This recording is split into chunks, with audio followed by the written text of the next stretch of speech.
So we got Dukes of Duval in the 2023 Model S, and this is the dual motor Model S. So it's all-wheel drive and dual motors, and I don't know, maybe 600 horsepower. So what's your thoughts on the 2023 Model S? I mean, it ain't the Plaid, but it's fast.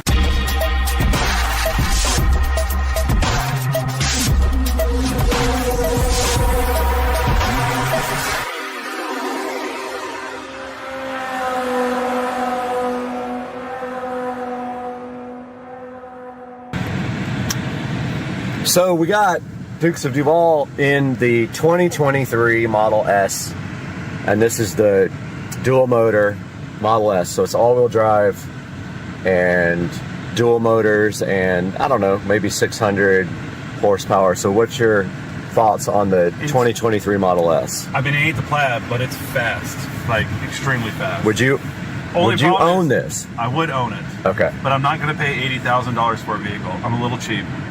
What would you buy if you were going to buy a car right now? Can I afford it? Yes. Do I want to buy it? Yes. But am I crazy enough? If I was going to buy a car that I wanted to have something with this much horsepower, best bang for your buck. What are you going to buy that's got this much? Do they call it horsepower? Yeah. Okay, so let's do this much horsepower. Let's do a 0 to 60 because these people next to you are also looking at the car. They're digging it. Yeah. So let's see what this thing does 0 to 60. It's they got to put it in like track mode, or you don't like have to do it. You don't have to do anything. We're not ready for drag strip mode, so let's just see. All right. Let's see 0 to 60. I'm prepped. Like my head's on the thingy.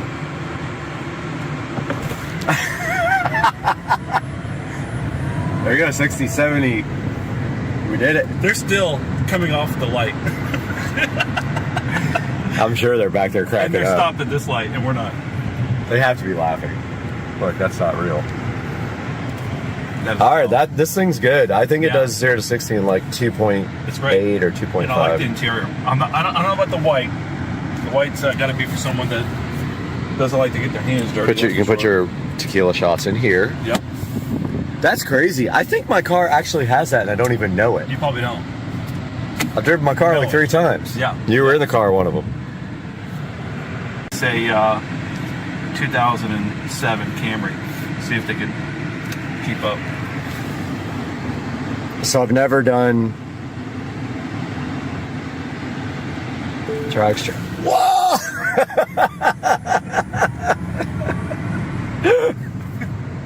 Man, I wish Goodwill was open. I do too. Actually, that's what we need to do after you bring Carter. We need to go Goodwill. There's good stuff there. That's probably where I'm going to find all the kids' clothes. Where's the game at? Over here? It's just practice. Yeah, Fort Carolina. Oh, drop them off. Let's go.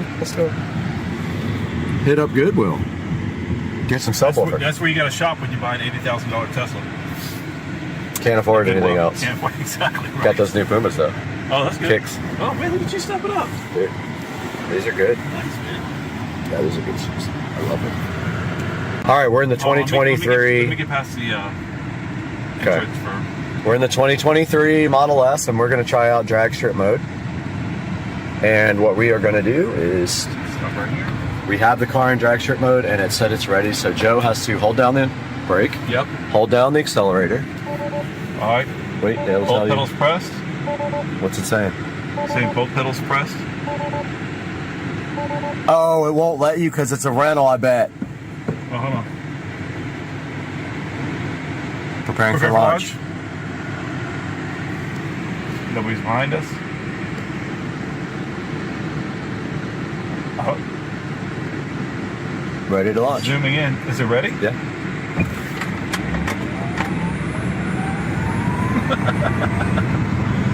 Did we hit the top speed?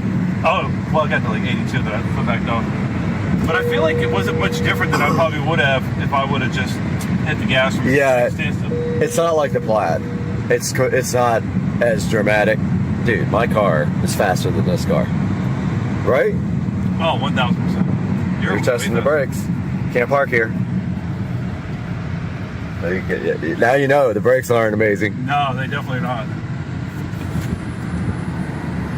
This car is so fun. I I wonder if this has different brakes than the Plaid. We got TLX.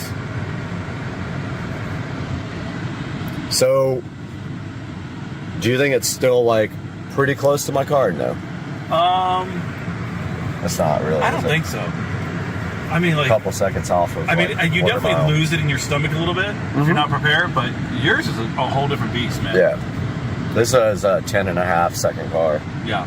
And yours is a 9.4, 9.5. You know, that little bit of a difference is big. It's big. Yeah.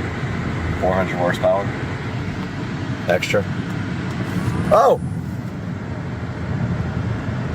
So you hear that, like, whining noise? Is that built in? Or is that the actual sound of the motors? That's the motors. Yeah.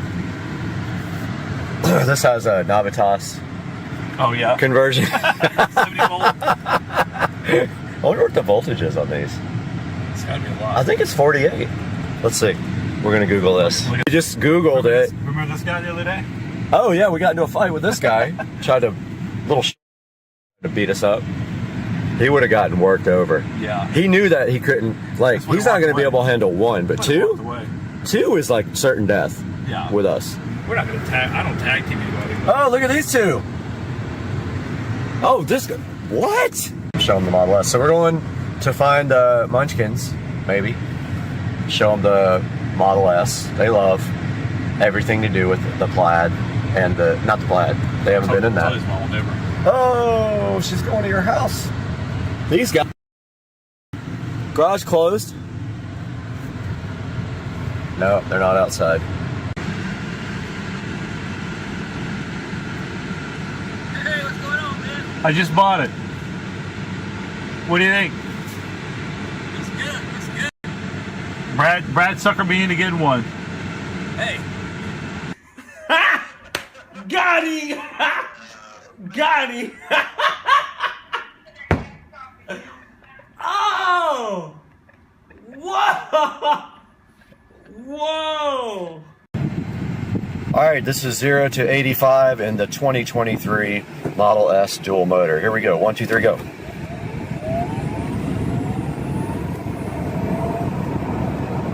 And it's limited there.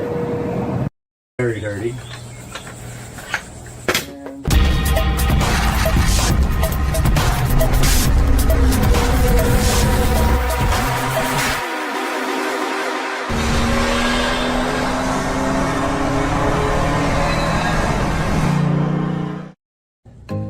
Hey guys, welcome back to the channel and happy Tuesday. I hope you guys had a great Memorial Day. And today we have something special that we're going to take a look at. I'm really excited about this because I don't have any of this particular product, but I love Govee. Govee is probably one of my favorite companies in the world. Their lighting is amazing. They have all kinds of different solutions for different types of LED, colored lights, and normal lighting. And today we are taking a look at replacing the light bulb that is in a lamp on the patio here. Now, what is on the lamp already is an old school color changing light bulb, and it uses an RF remote to change the colors. We're going to be upgrading that today to a Wi-Fi enabled smart bulb from Govee. We have it right here in the package, so let's take a look and see at what we got here. All right, so here is the unopened Govee smart LED light bulb. So what I like most about Govee is the fact that you can take these bulbs and you can basically use them all with the single Govee Home app. So I buy mostly exclusively Govee products now. Now this is an 800 lumen bulb, which is pretty bright. Says it uses $1.08 a year in energy, which is almost none.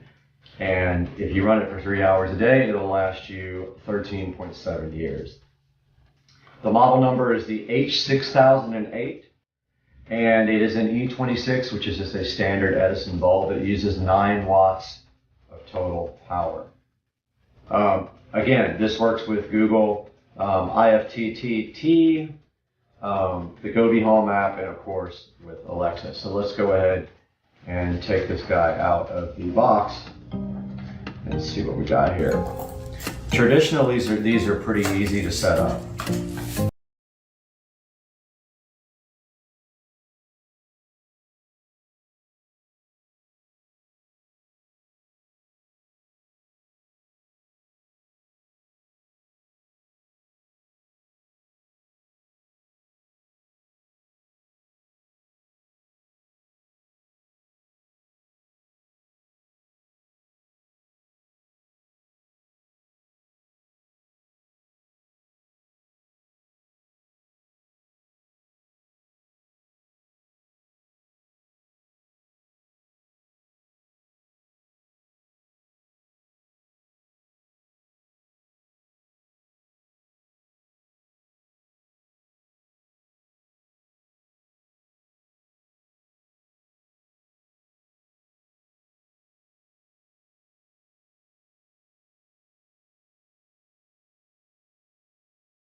Here we are on the tablet recording now. So we are going to first turn on our patio lights with our Alexa plug. Alexa will do that for us because we have a smart plug. Actually, I'm just going to flip the switch since I'm right here. So that turns on these patio lights and this guy, which is now on and warm white. So it did come on warm white. I don't know if you guys can actually see that. But let's get to our app here. So we go into the Govee Home app. My other LEDs you'll see here. Let's see. Welcome to Govee Home. No devices found. Interesting. I'm not logged in. Okay. I'll have to edit this part out, obviously.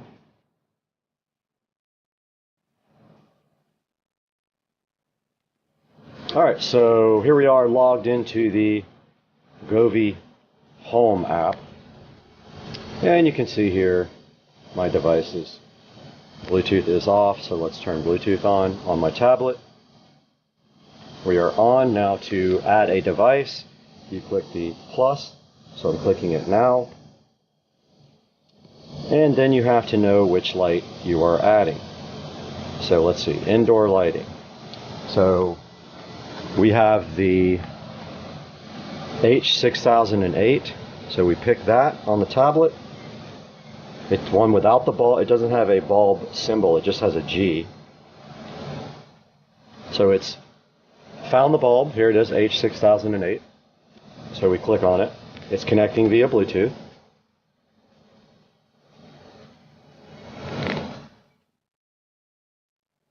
I love how it came up warm white. So let's call this, so we get to name it, Patio LED bulb. Or how about patio LED lamp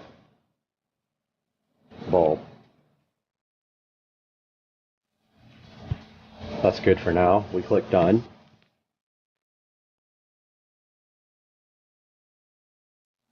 Now it's looking for Wi-Fi. Now don't forget I have multiple Wi-Fi, so I'm going to join one that is closer. That's interesting. It doesn't see all my Wi-Fi. Oh, okay, there it is. So we're going to join this 2.4E. There we go. Bulb seems to be connecting to Wi-Fi now. Said the signal was strong, even though that's in the front of the house. That's interesting. And let's see if we have the ability to upgrade the firmware. There's usually a firmware light. Let's see, firmware version 1. Yeah, there's no place to... There must not need a firmware update. Usually it shows the firmware update right here next to the little bulb. But as you guys can see up here, it is white.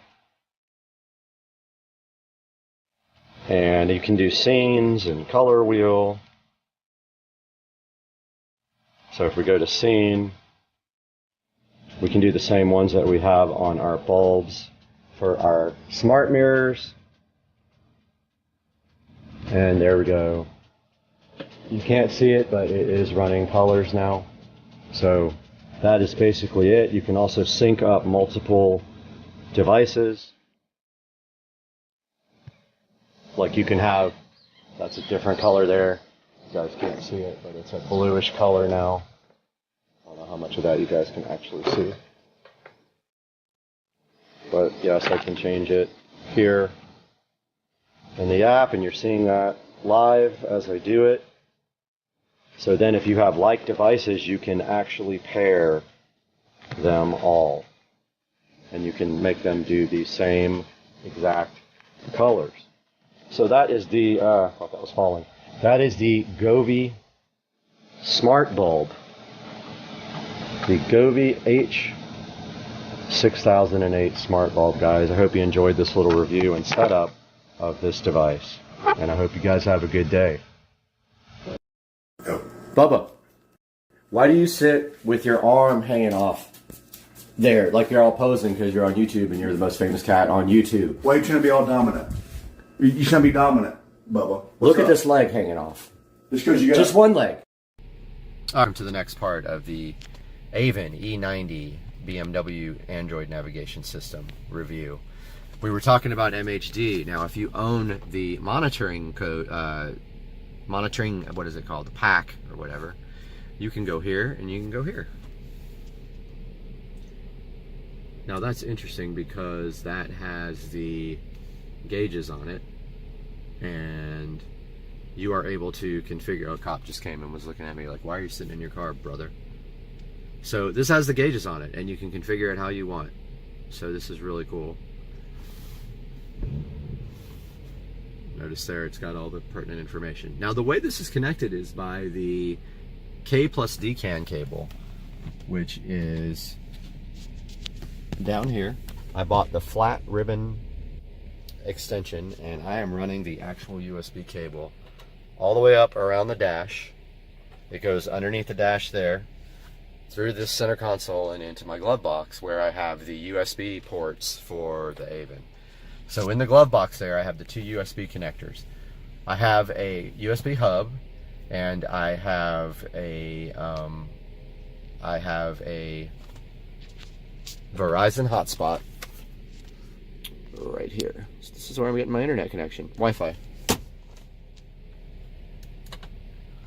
So yeah, you can flash MHD from there.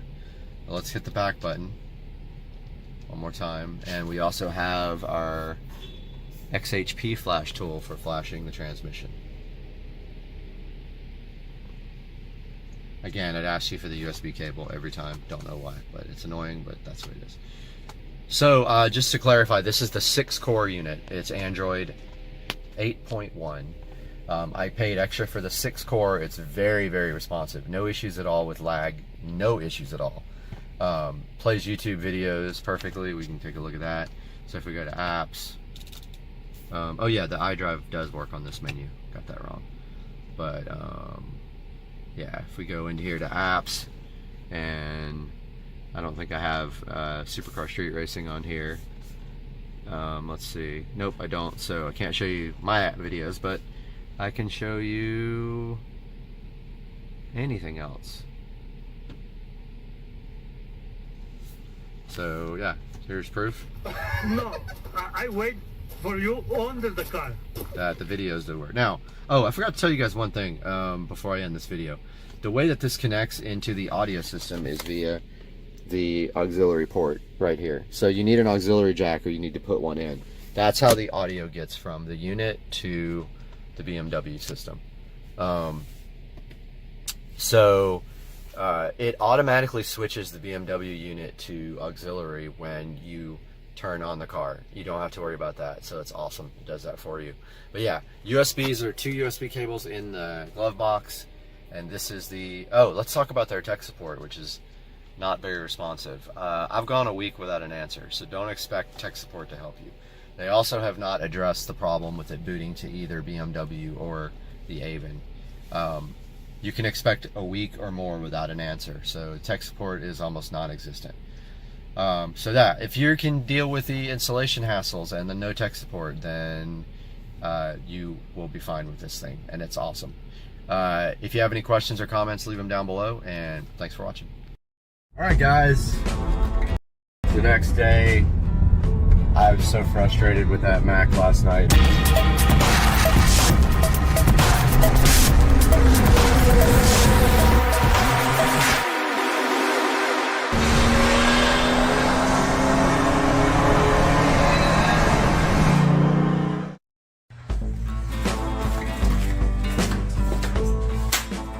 Guys. I go to the thrift store every day. Susie said this would never happen. And today she's wrong. Today we found something cool. Are you guys ready for this? I don't know if you are. Are you ready? It's in here. Oh, it actually opened. Guys, look what I got in here. I'm hyped.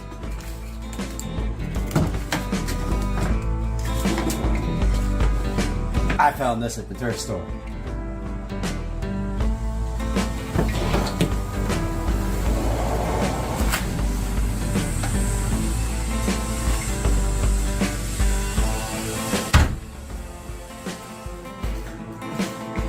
That's right, guys. Look what we got right here. My boy, I forgot his name, Action Retro or whatever. He be hyped about my new iMac. So I was just thinking the other day how I wanted to get an iMac or a Mac Mini, and I go into Hope's closet, which I go into literally every day. Hopefully I'm in frame here. I think I am. Let's move this up a little bit. I go in there every day. I go in there today and look what's there. An iMac. Needless to say, I grabbed this thing before anybody could get it. I didn't even look to see what it was. It does not matter. Because $22. I don't know why it's $22. Maybe because it's 2022. I have no idea. As is, can't reset user. So they got this in at Hope's Closet. They were hyped, the girl said, but they can't log into it. Who cares? Like, that'll be fixed easy. First things first, we're gonna clean this thing up. All right, guys, like I said, I don't even know what we got here. We got an iMac, and so you can see the sticker right here, $22 as is. So let's clean this thing up a little bit. I've got my soft towel here and some Windex. Oh man, I'm so hyped. Yes, I am going to take that sticker off here momentarily. Oh, this thing's going to be amazing. I got so many plans for this. It's got some scratches, which I expected. Let's get this sticker off. Oh, perfect. Came right off. Does have some yellowing that we might... Oh yeah, it came right off. Came right off.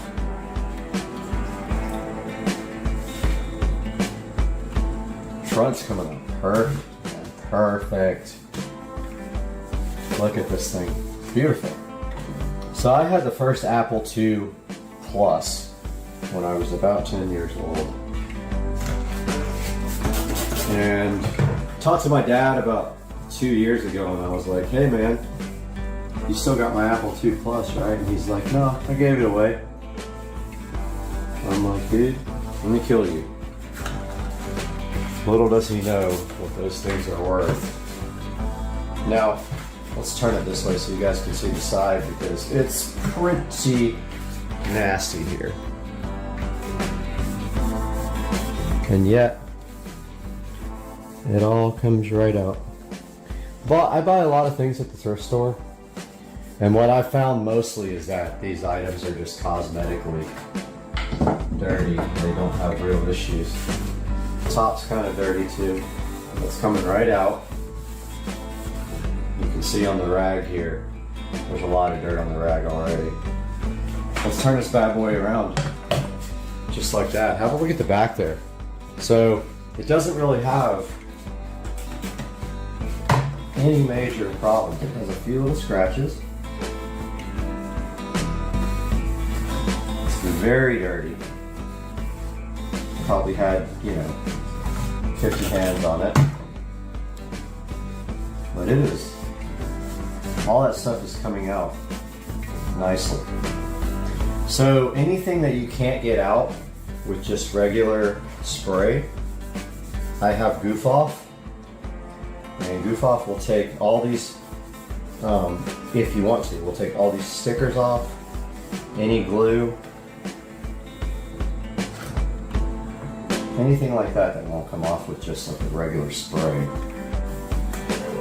Oh, by the way, we do plan to disassemble this because we need to see what the interior has in it, and we need to swap out the hard drive for an SSD, because I would be surprised if this has an SSD in it. I've got an SSD that I was using for my Xbox, which I don't use at all. I never use my Xbox, so that's going in here. At which time we will install the latest and greatest Mac operating system on this guy. Don't forget to do the bottom too when you do this. I mean, you can't see it, but the bottom is gnarly. A lot of the cleaning is going to happen when we disassemble this and when we blow it out, because it's going to have a lot of dust inside. We're going to take care of that though. So the base is pretty bad. You guys might not be able to see that, but yeah, so man, this thing cleaned up nice. This is sick. Sick. Best thrift store find. Now we got lucky here because there's a scratch that missed the screen. Now, so this thing's cleaned up nice, guys. Look at this.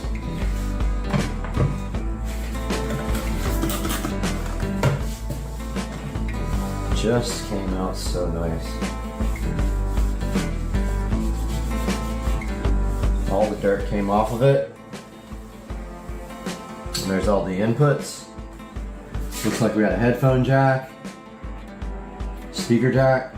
I think that is what that is. I don't know whether it would be different. I guess you can run both.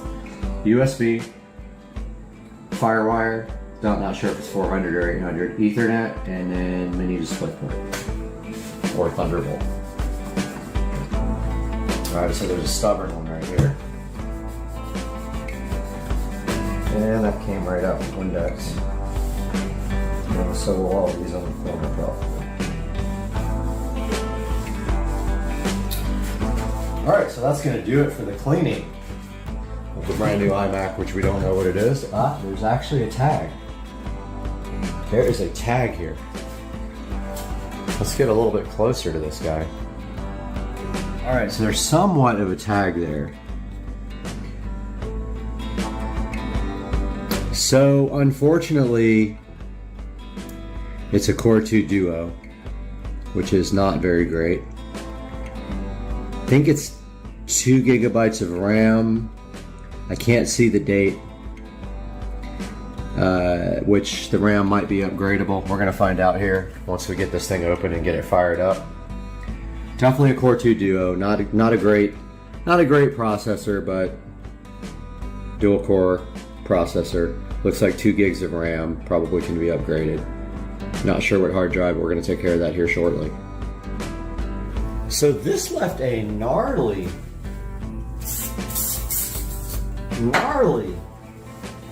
coating on the screen, like a haze. So I got my secret formula invisible glass out, which I use for the car. Look at that, came right out. I don't know why I'm so stoked for this. It's a Core 2 Duo. I was hoping it was an i5 or an i7.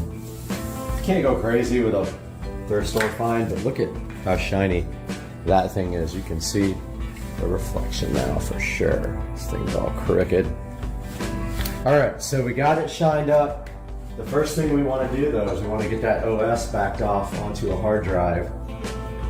Pull the old hard drive out, put the SSD, well actually, maybe we just put a new drive in it and put a new OS on it with a, not sure. I gotta figure that out. I'm gonna check into that. And we'll be right back after I get a keyboard and mouse. Went into my closet, came out of the closet, get it? Came out of the closet, and found this mouse, this keyboard, just for this purpose. Fire up the good old iMac Core 2 Duo. Get the plug back here. These just go to USB. Now, you guys probably know this, but an optical mouse won't work on glass. So we need something to put this on, and my CISSP box looks perfect for this. So, I think it's time to see if this guy fires up. What do you guys think? Should we put some light on the situation or just leave it like this? Guys, where's the power button on this thing? Aha! Power. Let's see. What do you guys think? Is it gonna fire up? Let's see.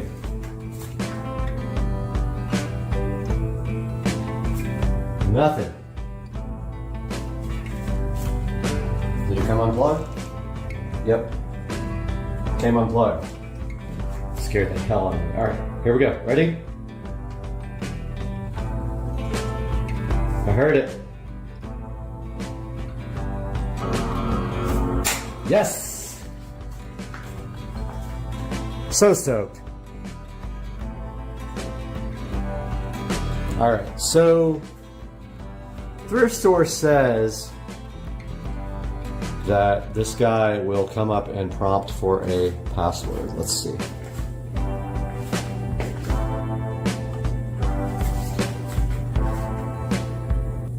So the issue reported on this, on the front of it, was that it has a user on there that can't log in. So let's see what happens here.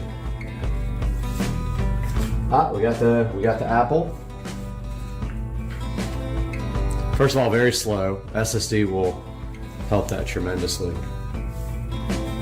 I'm hype. I'm beyond hype. I'm on the hype train. I am on the hype train. Hype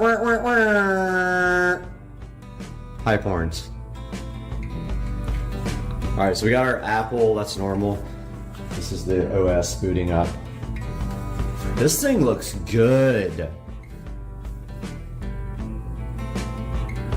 Oh, we will totally remedy that slow boot up. That's a promise. So what we feel like is going to happen right now is that the OS is going to boot, and it is going to be a login screen that we're not going to be able to get past. So what we're going to do when that happens is we're going to research how we can get past that login prompt, and I know we can. Still booting, guys.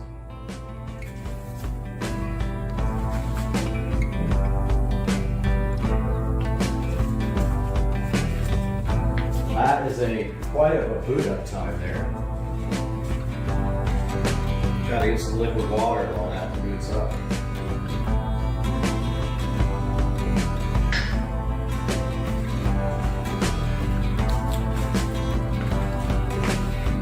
Wow.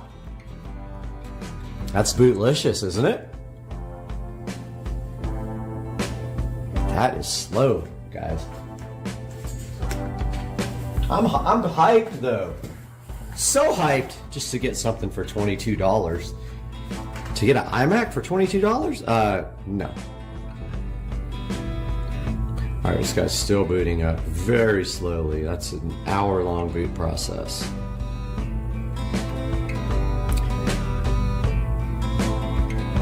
That is a very, very long boot. Aha!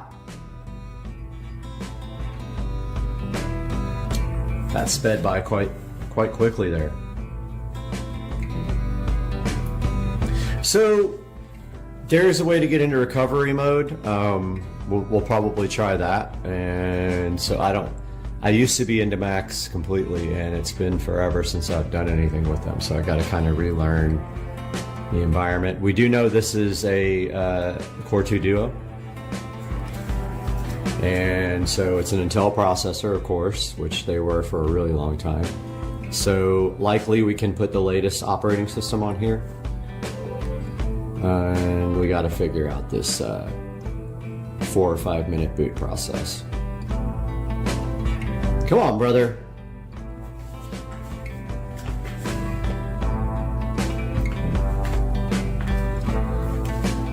Aha, I think we're there. Oh, did we just get a reset?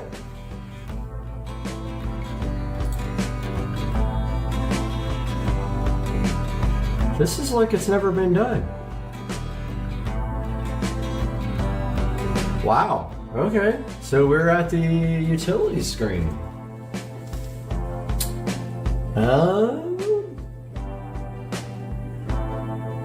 So here's the point where we got to decide what we're going to do. Are we going to try to... We don't have a DVD for this, so it would have to be USB if we're going to do that. We could put OS X on my external hard drive. Let me think about this and I'll get back to you guys. So this left a gnarly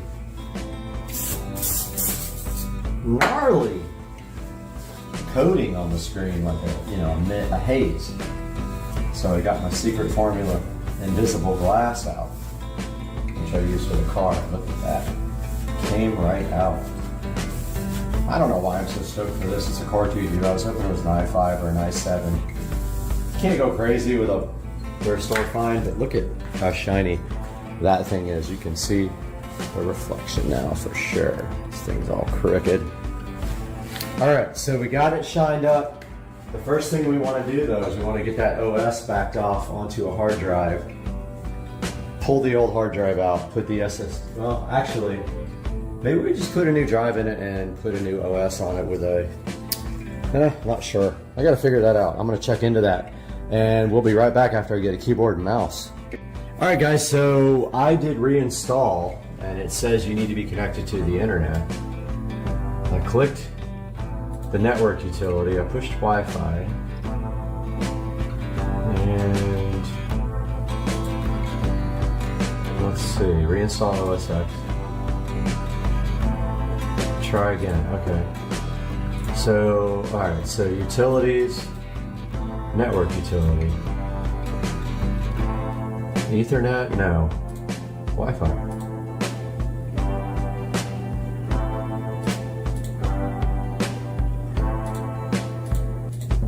Okay, we can't do any of this stuff. How the heck are we supposed to connect to the internet here?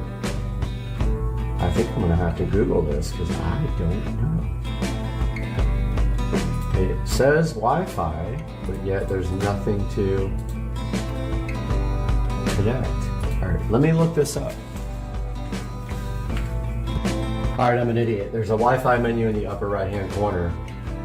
So here is my Wi-Fi. Let's connect to the 5G.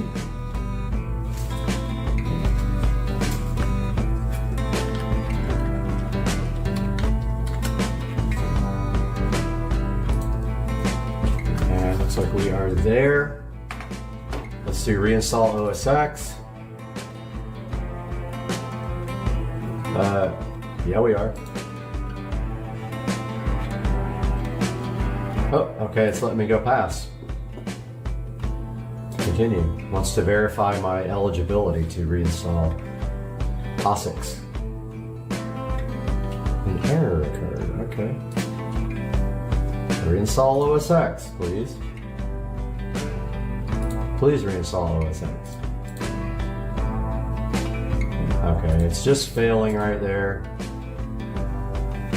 Let me see what's going on with that. I'll get back to you guys. Okay, this article says to restart and hold down the shift key. So let's do that to go to safe mode. It says Intel processor. Turn on or restart your Mac, then press and hold the shift key. Release the key when you see the login window, then log into your Mac. Oh, I don't have a login. Let's see what happens.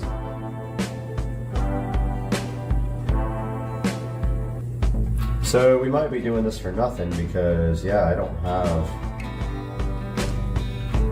a login disk or login ID for this guy. No, we're gonna get this working. Don't you worry. We'll be back when we get a prompt. All right, so I held down the command, I think it was D, to reinstall this from,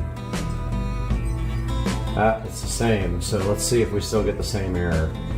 All right, we're on Wi-Fi. Yeah, we're connected to Wi-Fi. Let's try that. In the meantime, I'm downloading the new, I'm downloading Big Sur on the PC over there. Let's see what kind of error we get here this time. Alright, it wants to install Yosemite, Yosemite. It's going to error. Maybe. Yep, air it out. So I don't know if the hard drive is bad here. Let's look at disk utility. There we can't.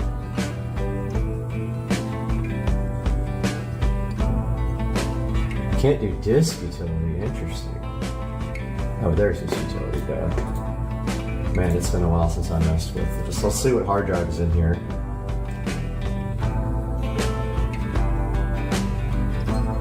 Okay. So it's OS and Digital 100 gigabyte Hot Whiz fajitas. There's the hard drive. So yeah, so I'm gonna go ahead and download OS X Big Sur on the PC, put it on a removable hard drive, and see if we can get that to install here. We got this external hard drive here with an SSD inside of it. I was using it for my Xbox Series S. That's what we're gonna put Mac OS Big Sur on. We have our Big Sur downloaded, and the way we are going to create this bootable disk is with Transmac. So we downloaded Transmac per this article. Then we right-clicked and formatted this disk. This is the external hard drive. We formatted for Mac disk. Now it wants us to name the disk. It says to pick a name. We did Mac OS bootable USB. 447 gigabyte, you want to continue? Yes. So it's formatting it.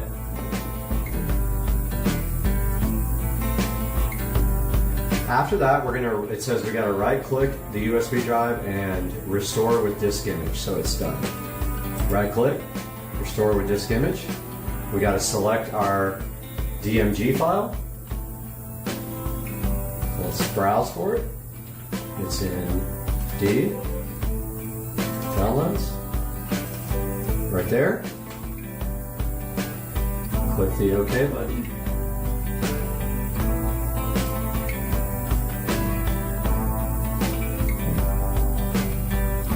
And we say yes. And here it goes. So it is formatting our external hard drive. And then we should be able to insert this disk and hold down Option and install. Should be it, brothers and sisters. So this guy's still going. Probably should have plugged it into the USB 3 port. It's a USB 3.0 enclosure, but I got plenty of time. I don't have much going on tonight. I do have to work at 9 o'clock, but that's what, 4 hours away. I think we might be done with this by that time, but as you can see, this thing is going currently 10-15% done. I'll update you guys when it gets closer. We are at about 50%. This is going to take about 30 minutes to do, but hey, it's a Mac, everything's slow. Guys, almost done creating our bootable disk for our new iMac. And then we're going to put this in the iMac and select the Alt key because we have a Windows keyboard, but we need to press Option. So this thing scared me a few times on the way and froze up, but like it just keeps on keeping on. Gotta keep on keeping on. And so once this is done, we'll bring you in the other room, boot this up, hit the Alt key for Option, see if we can install Big Sur. We are back in the Supercar Street Racing Lab with the high-tech lighting environments, and I don't even think this thing has USB 3, but we'll plug it in our hard drive here to the back.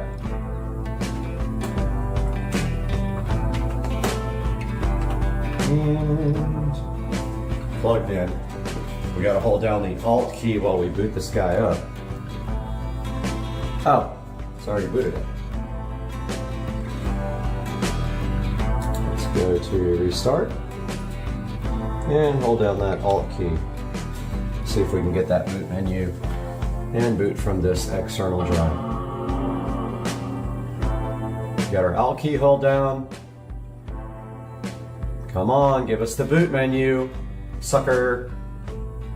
Yeah, so when you put the Alt key down, it's supposed to give you boot options. Let's see if that happens.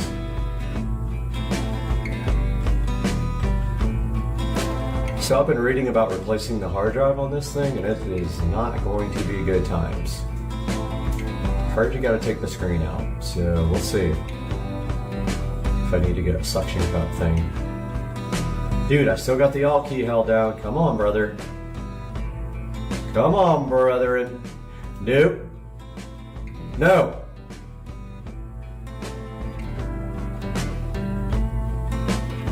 Okay, that did not work.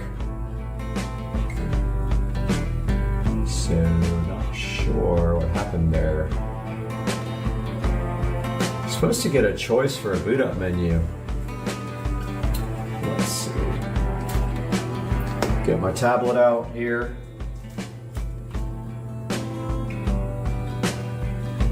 Let's see. Mac OS boot from external hard drive.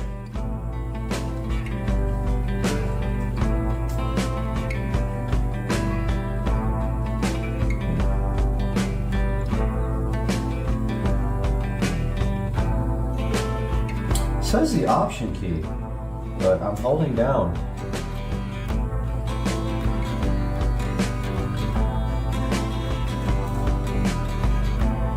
Yeah, it does not giving me that option. Get it? Option key.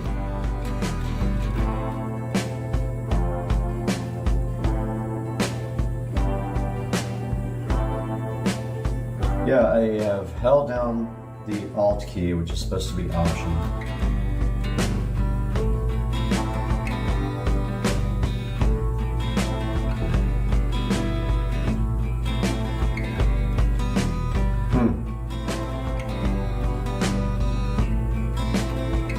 Yep, I'm looking at all the articles here. I'm going to do some more research and see what happens here, and then I'll let you guys know what happens. So latest update here, I cannot get this thing to boot from the USB drive to install OS X. I'm still fiddling with it, reading articles, and I don't know what I'm going to do next. But I'm going to figure it out for sure. I'm kind of clutching right now, but in the past I've had some experience with these. So I am restoring the external hard drive to the internal hard drive. That's my current plan. And then once that gets done, I will replace the internal hard drive to the external controller. I don't know what I'm gonna do, but I'm figuring it out. I think restore to the internal drive, get that up and running, then swap the disks, restore to the, I don't know. It's gonna happen one way or the other. Wait, I got it. I realized I had some vodka. Okay, so we're gonna restore what's on the external drive, which is the installer image, to the internal drive. Once that's done, we will take the internal drive, restore that to the external drive, then swap them out, and we should be done. All right, so it got done restoring the hard drive to the internal hard drive, external to internal. I don't know what's gonna happen, honestly. I overwrote the internal hard drive. It's a 160 gigabyte spindle drive. Come up with a gray screen. Let's see what happens. I mean, I think I overwrote the operating system. So we're gonna see. That's the longest boot process in the world right now.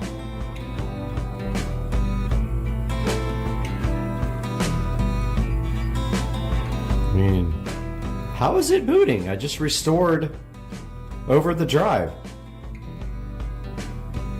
Alright, when this guy gets booted up, I'll tell you guys what happened. Guys, I have spent hours on this thing trying to get this thing to boot from USB. I've tried 10 different ways with an external hard drive. It literally does not work. So the next step is to remove the hard drive. So it says to use a suction cup. Nope. I got this tiny little screwdriver in the corner. Lay it down here so it doesn't get dust on it. It's just held in by magnets, so you see, look. Magnet, magnet, magnet. Supposedly then we take out these screws. So let's get our Phillips.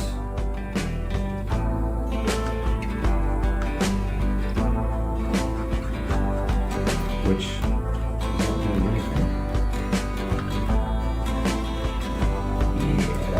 does not do anything. This guy.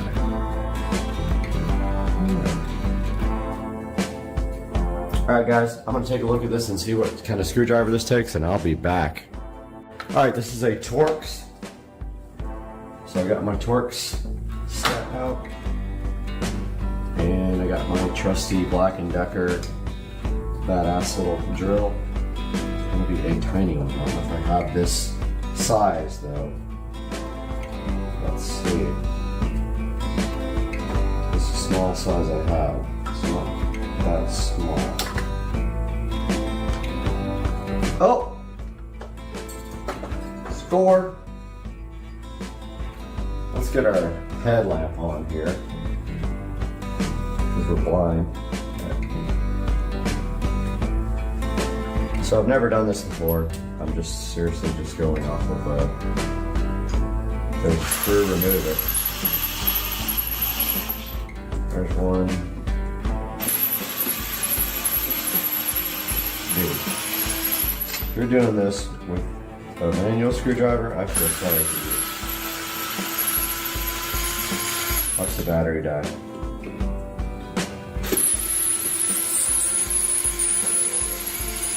I think this takes the bezel off, and then we still have to take the screen off.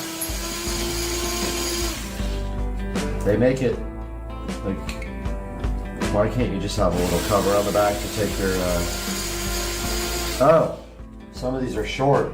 Oh shoot, I didn't even look and see which ones were short. Okay, well, probably should have been paying attention. These are short, so I'm gonna start putting them where they go. So they go like that.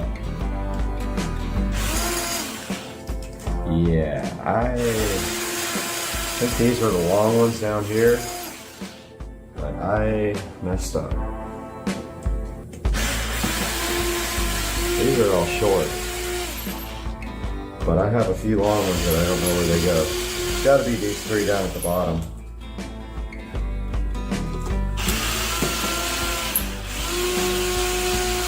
Man, did I ever mess that up? Alright, that one goes there. That's a long one.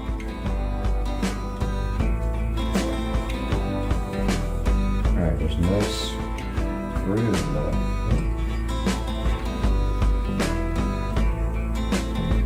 There's no screws. We still got the ram screw though. I think we're supposed to take that out. That might be a regular screw. Oh. Is that a regular screw? I can't even see it. I think it is. Looks like it might be stripped.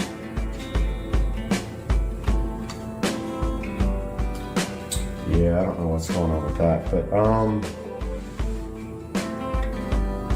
alright, I'm gonna do a little bit of research and see how I get this screen out. So this one at the bottom, I think it's the RAM, is a Phillips. I was able to get my Phillips screwdriver on this. Kind of stripped out a little bit. Somebody has been in this dude for a minute. Probably should have taken the back off. Yeah, this guy is like stripped.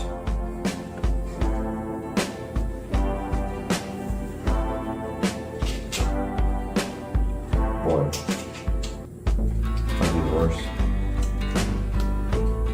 $22 I've ever spent, and I was so hyped about it.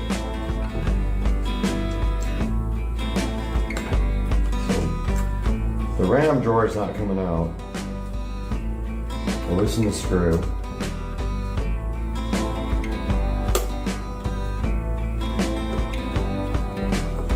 I think it's all the way loose. Break the table and the glass here in a second. Feels like it's loose.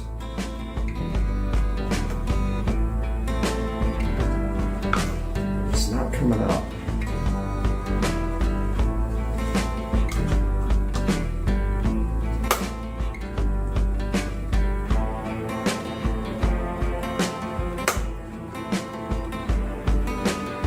Screw feels super straight, but I think it's out.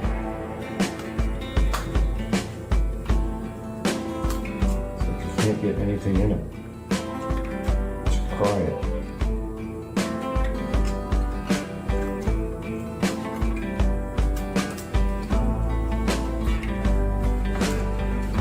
Yeah, so this guy, somebody's been in here before. These screws.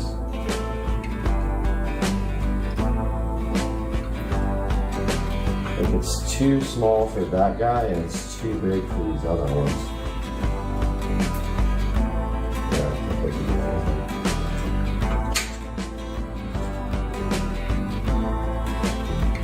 I'm watching a video here.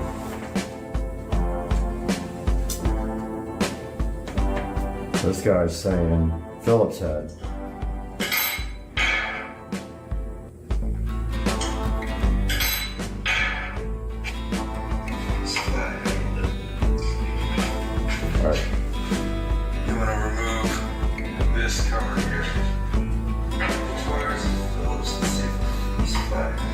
So he's using a flathead to do it.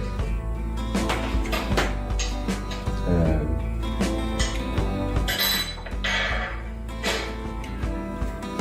I'm trying everything right now.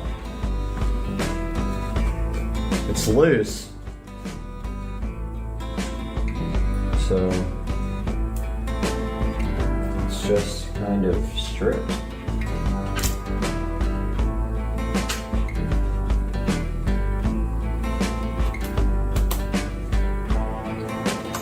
Yeah, it's all the way out now. So it should come out.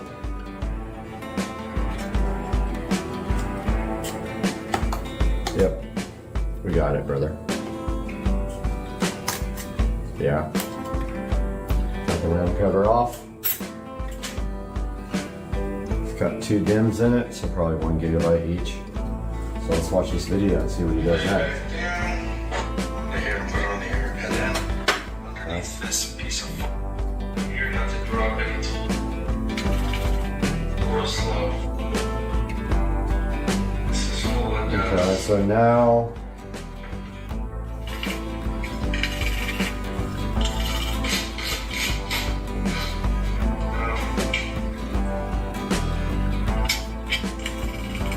just go real slow.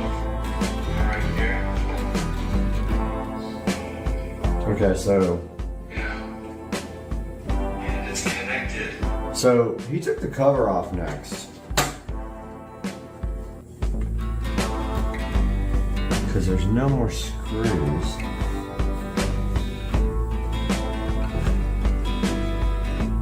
I think that's what I saw.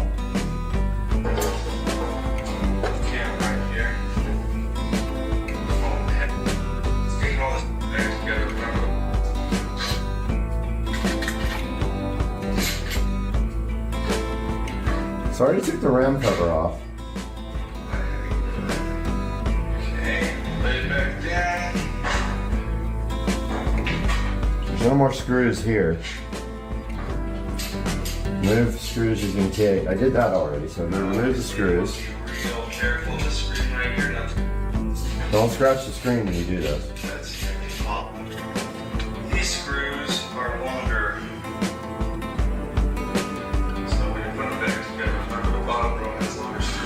So it's saying the bottom row has longer screws. First, just go. Alright, let's see what he's doing here. Once you take all the screws out, you have to pry the screen up. Alright, so he says pry it off. So So from where is he prying it? Is my question. First, just go real slow. Push right here on the phone head. So it's pushing right here. It's connected. So I have some plastic tools. I'm gonna go grab my plastic tools. So he's saying to pry up here. So I'm definitely not gonna touch that screen, but I have some plastic tools here that are, they're not that thin though. I'm almost thinking like a small screwdriver under the foam. Yeah, so that did it. All right, so I got the screwdriver under. The cover wants to come straight off now.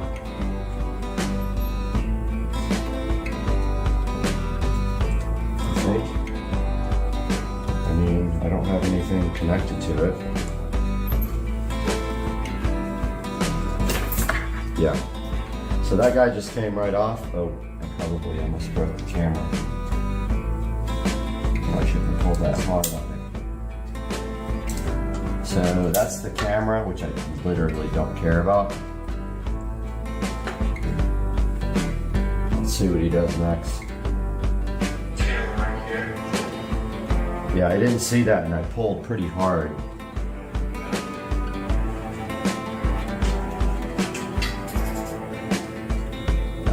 What did he do to disconnect the camera? I mean, he just pulled on the little cable. I don't think I need to take that out. I can just...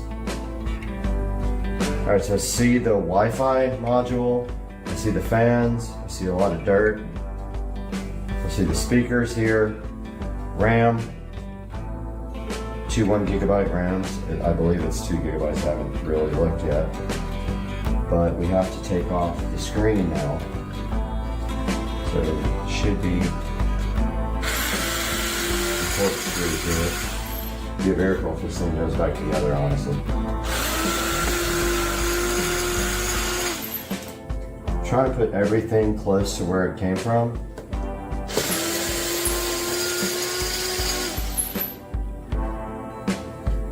Wow, this thing. Like, seriously, this is to replace the hard drive?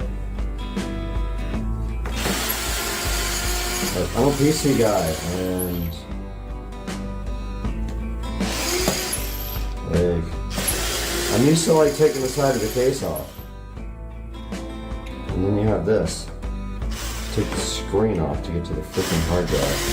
You can't have a cover on the back. I mean, come on, dude. All right, so let's see. Unless these two up here are connected to the screen, should be loose. Oh, there's one more.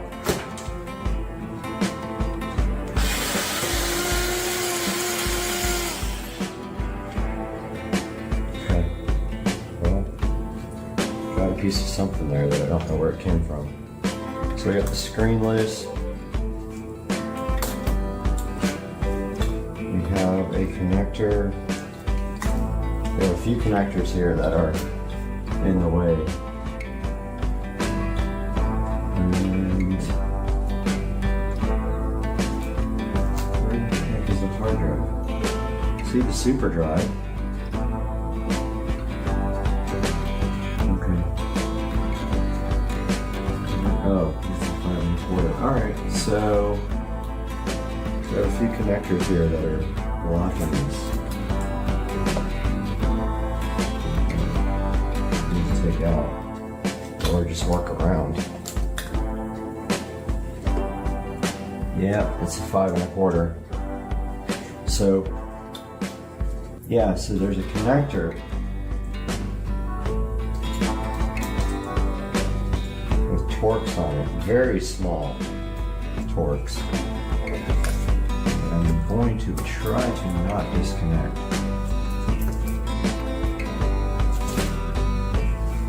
I'm going to do everything in my power not to take this screen off. I might not be able to. Yep, there's the hard drive. I don't know if we're going to be able to do this without taking the screen off. Let's see what the guy says.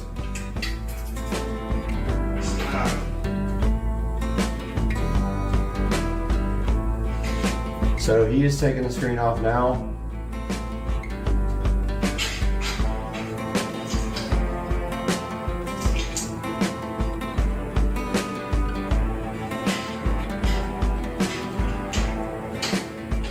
And he's saying unplug the cables. Yeah, I see the cables, dude. But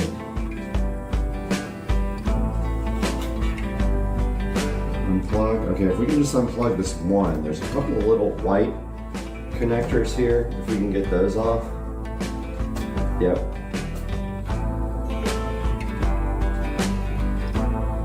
I don't know how we're supposed to differentiate the two. I guess we'll just leave them like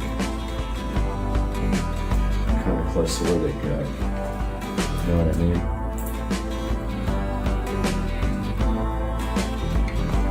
So here's the hard drive. This is a shit show.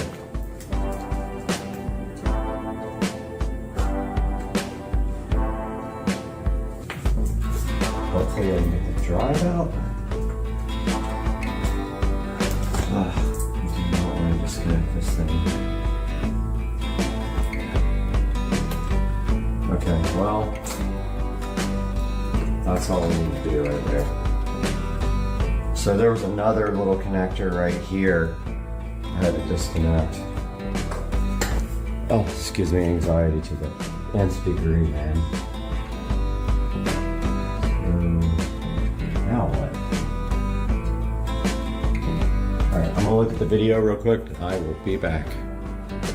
So it says the hard drive pops out. The guy's like messing with it right here. What is he doing? I have no idea.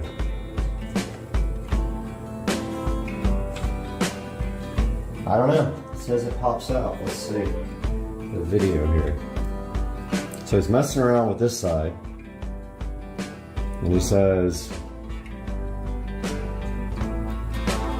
hard drive will pop out. Oh, he's just like prying underneath it like this.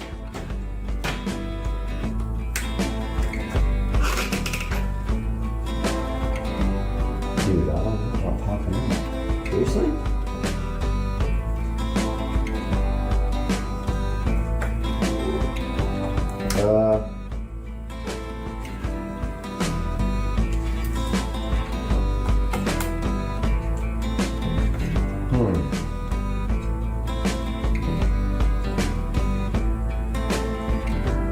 Alright, I'm gonna mess around with this because I don't know what this dude is talking about. Alright guys, so I figured it out finally. I pried on the hard drive a little bit. I had to remove the temperature sensors. And these SATA cables should just pop right off. I'm gonna do it just like that. One of them is power, one of them is data. Now of course we are putting a SSD in here. So we're gonna double-sided tape that guy.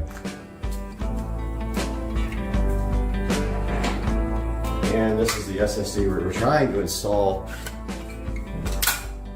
from USB, which never worked. So I don't know what's gonna happen after I put this in, but here's the SSD. So it is a Toshiba /OCZ. We need our double-sided tape. Wherever that went, I don't even know where it went. It's probably on the table. It is. So here's our double-sided tape. Let's get our scissors going.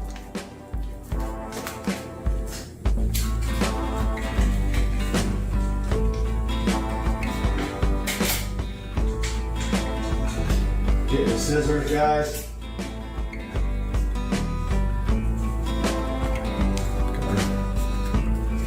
forgot the scissors. What a shit show. I'll be surprised if this thing ever goes back together, honestly. So when I was a kid, I used to take things apart and I couldn't put them back together. And my dad would get so mad at me. So we only need about that much.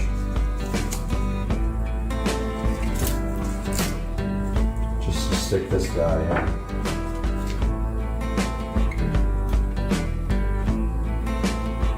So cut a little bit of double-sided tape off. And try to separate it.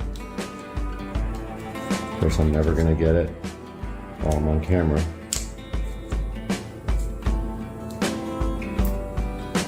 Yeah, this guy's not wanting to separate.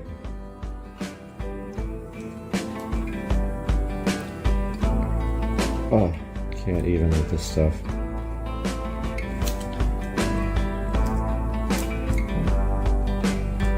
Did we get it? Nope. Alright, so I'll work on this and get back to you guys. Alright, so battling with double-sided tape, I got frustrated. So I decided to use some Velcro tape. So it's got literally 2 sides here. One is big. So you basically cut the same length for both. We only need like that much. That's perfect. And one side goes on our SSD here, just like that. Ah, wrong side.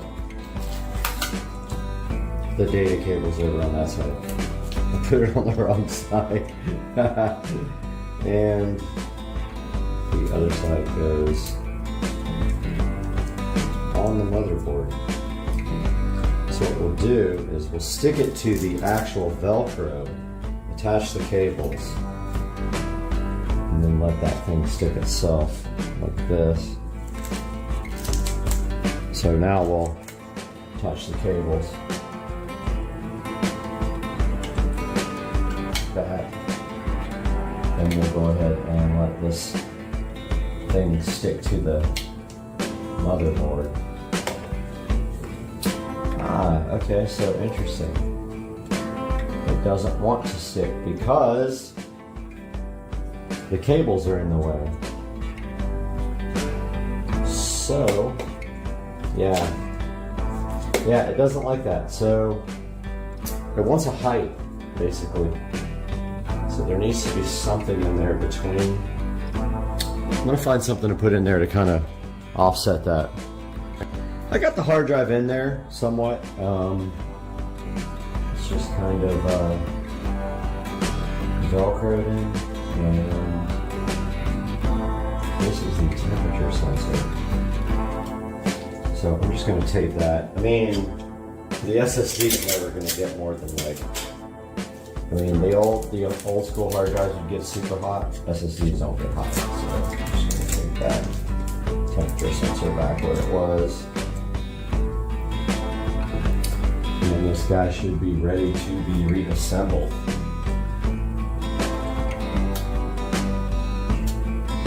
And tuck this temperature wire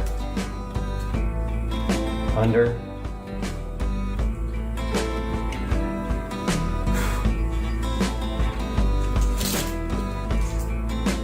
Of course, it's sticking to everything. And we have to reattach our cables.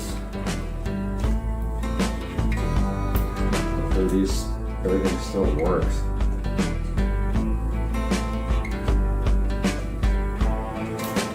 And then there's this.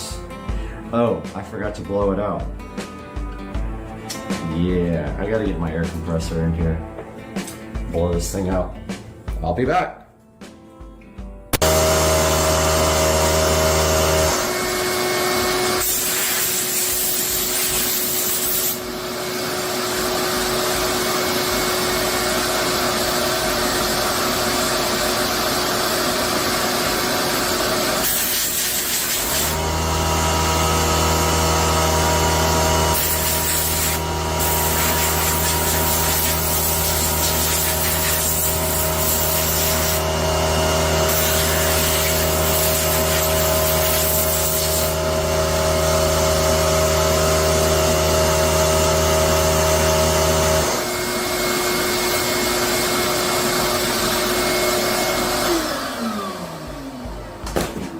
So honestly, guys, not that dirty.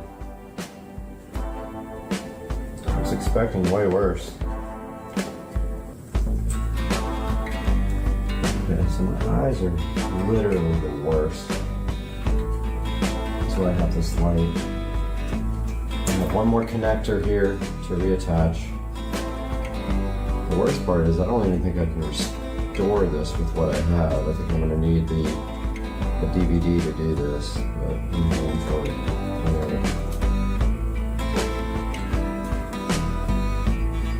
Yeah. Okay, this one little black connector here.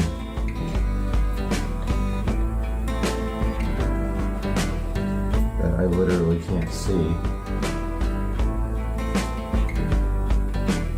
Guys, it sucks when your eyesight starts getting bad. Plus, it's really tiny.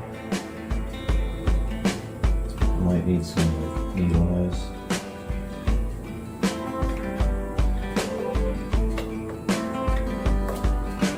Yeah.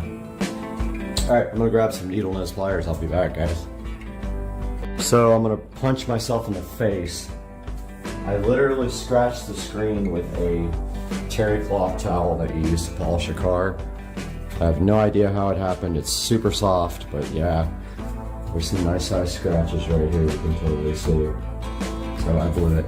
So after the hard drive's in, we get this. So now I have no idea what to do. So we're gonna work from this with a new solid state hard drive installed. All right, guys. The next day, I was so frustrated with that Mac last night. It has to be that it just hates that external drive, that hard drive. I ran to Walmart, I picked up a 64 gig USB 3.0 flash drive. They're only like 10 bucks now at Walmart. And so I'm gonna give that a shot, get that thing formatted with Transmac, try to drop the latest image on it and see what happens, because I've spent way too much time on this thing. It's honestly not worth it because it's a Core 2 Duo. I'd love to have it up and running, but we're gonna see what happens with this 64 gig flash drive that I just bought. All right, ladies and gentlemen. Happy Saturday. I got the USB 3.0 64 gigabyte drive plugged in here. There it is right there. It already popped up. It's already pre-formatted. We're going to go ahead and open Transmac. And well, let's exit that and reopen it. We're going to have to reformat this for Mac. We're on the trial version, so of course you have to wait. So we're going to put the latest OS on, try that first. Alright, so here's Transmac. There's our USB disk. We right click it, format disk for Mac. It's going to want to restart as an admin to do that. We have to wait for the trial period. All these pop-ups can go. Alright, right click, format for disk for Mac.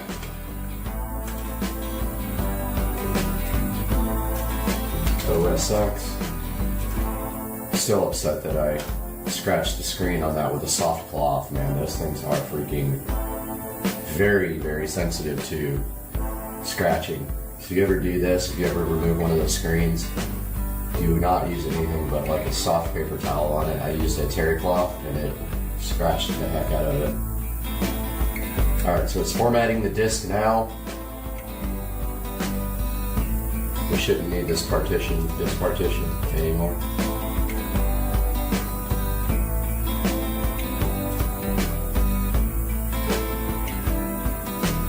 This will just take a second. Okay, that's done. Now we can right click and restore with disk image. And we find our image, Catalina. I think that's the latest one. And click OK. And here goes. Let you guys know when that's done. Well, of course that failed because nothing ever works correctly with this thing, so I started it over in a USB 2.0 port. That's all I could think of to try. I'm not sure what to do if it fails again, besides maybe try another USB stick. This guy's been going for about an hour. I'm scared to do anything, to touch it, to look at it, to breathe. But yeah, I was actually shopping while I was doing it, and it was scary. I honestly believe it had something to do with USB 3, but we will see right now because it is about to finish. It looks like the last part goes quite a bit faster than the first part. But yeah, this has been going for probably about an hour. It was way faster in USB 3, but I think that's what was causing the write errors. Either that or I had it plugged into a hub in the back. And sometimes, you know, those hubs don't play well with these USB flash drives. But yeah, it's about to finish. Let's see if it's successful. Hold your breath here. Got about maybe, I don't know, 20 seconds left. I mean, it's unimaginable how slow that was. I mean, even on USB 2.0, good grief. Very, very slow process. The hard drive was way faster, of course, but never worked properly. So, don't know why that is, because it's just a USB device, but, you know, maybe the Mac doesn't like having a USB hard drive as a boot device, especially on the first try. I know I've done it. I've made one from inside of OS X before. That works fine, but I've never tried to make one outside of the operating system, like from a PC. All right, here it comes. Was it going to work? It worked. Restore complete. Okay, let's click OK, and and we can eject that. I don't want to take any chances on breaking it, but it did not eject. So I'm waiting for the data to write to it. Hopefully it's good. And let's go ahead and go in here where you guys can be witness to it. Let's get you guys zoomed out. Alright, I'm going to stop this video so I can zoom out. Alright, we're right here in front of the iMac now. We're supposed to have to hold down, I think, the Alt key. So I'm sticking the USB flash drive in the back. And let's power it up and hold down, I think it's Alt.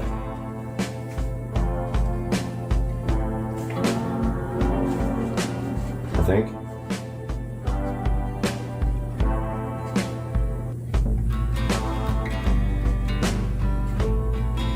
Nothing happened except the mouse.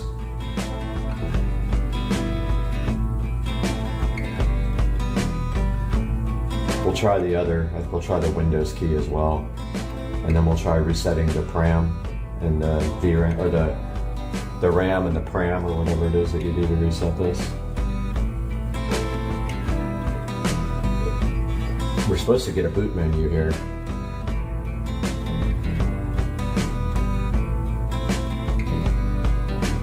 Doesn't look like that's going to happen.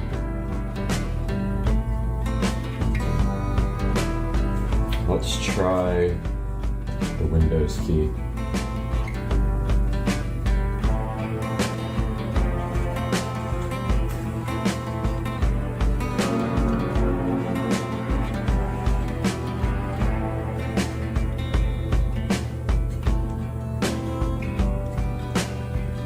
Okay, no mouse cursor this time, but no disk boot menu.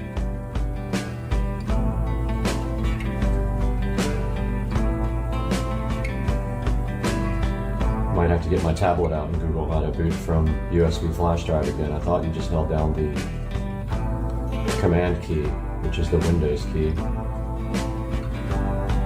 Nope, we still got the flashing folder.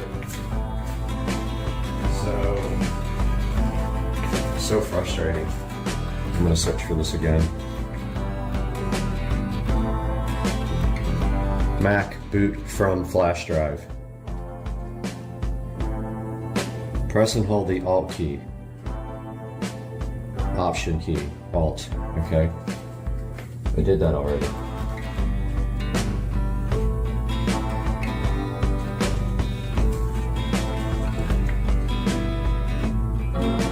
can see where I scratched the screen with a soft terry cloth.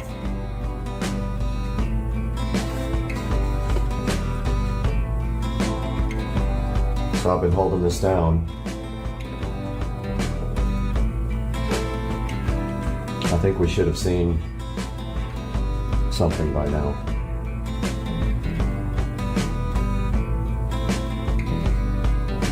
I'm giving it a second.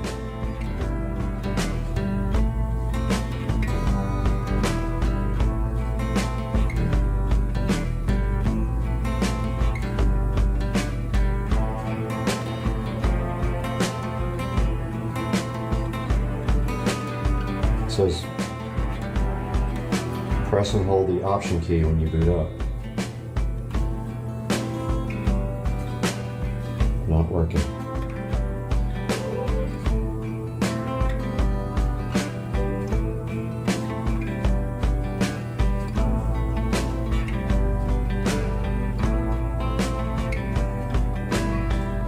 Did not work. It's like the 15th time I've tried this. Let's try resetting the pram, I guess. It's Windows Alt PR and power on.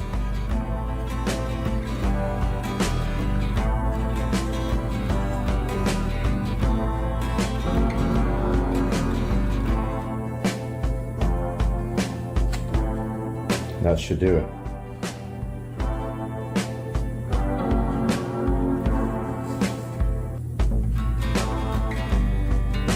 No disk, no boot disk selection.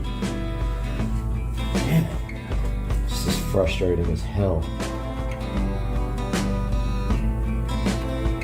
Tried everything on this thing.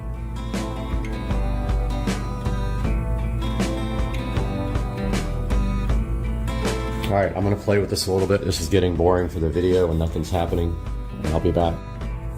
Alright guys, so it is a few days later, and after some really tough struggles, I was finally able to get the OS installed onto my solid state drive.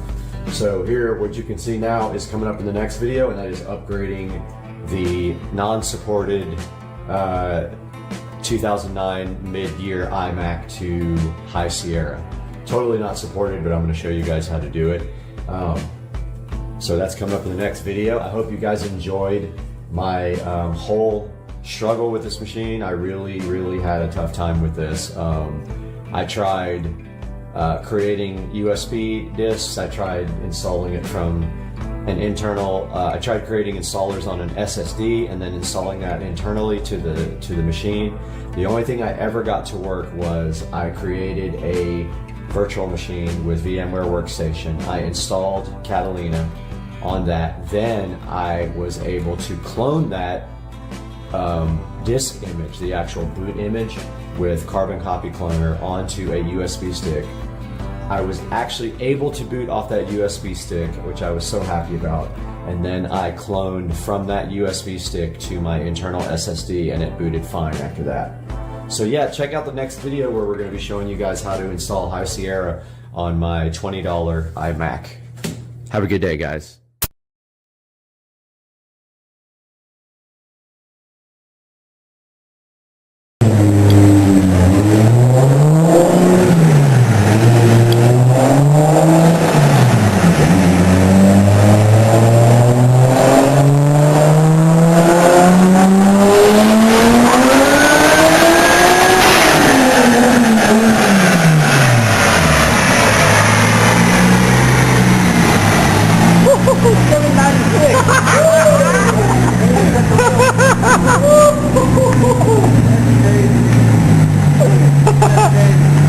Look at you, dude.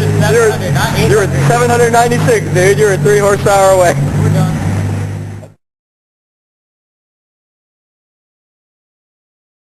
Guys, welcome to the Supercar Street Racing beautiful garage here. And as you can see right here, we have my beautiful 2023 Tesla Model S Plaid here.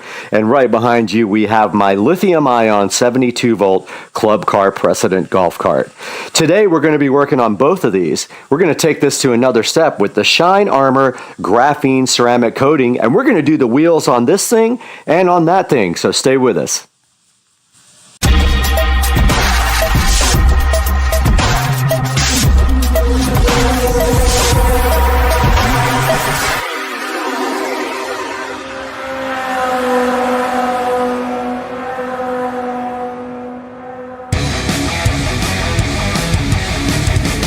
Welcome back to the channel. You're on Supercar Street Racing. My name is Brad, and right behind me right here we have my 2023 Tesla Model S Plaid. We're going to be working on this today and my golf cart. And if you saw the last video we made about Shine Armor, they were gracious enough to provide us with this graphene ceramic spray to go ahead and check out. And we are going to be using this stuff on the wheels today. Now, not only are we going to do the Tesla Model S Plaid, we're also going to be working on the 2014 Club Car Precedent golf cart today. And we're going to clean these wheels first. Now, these were not provided to me for free. These I actually purchased. This is the Hybrid Solutions Hyperfoam Wheel Cleaner and Tire Prep. And this is the graphene acrylic tire shine from Hybrid Solutions as well. And sorry about the traffic going by, but I cannot prevent that. But today, first we're going to clean the wheels with this Hybrid Solutions wheel cleaner, and then we're going to be coating them with this Shine Armor spray. Stick around, it's going to be a fun one. We are back out here in the garage with the beautiful 2023 Tesla Model S Plaid. And today we are going to be cleaning this wheel and then ceramic coating it with the Shine Armor graphene ceramic coating that you see right here. And first we are going to be using a product that was not provided to me. I had to actually purchase it. It's this Hybrid Solutions Hyperfoam Wheel Cleaner. First time using it on these beautiful BC Forge HB04 matte black wheels. So first things first, it has a child-resistant nozzle. Please press tab and twist to open. Okay, I didn't press it. I literally just forced it. So let's see what this stuff does. This says it's also tire prep. That's probably enough. And then right back here we have some terry cloth towels to go ahead and clean the wheel with. Shouldn't be that dirty. There is going to be some brake dust because I did drive the car. Go ahead and clean the wheel. First, we forgot to put our gloves on. We've got the nitrile gloves here. Always use these gloves when you're going to be working with chemicals because this stuff will dry out your hand tremendously.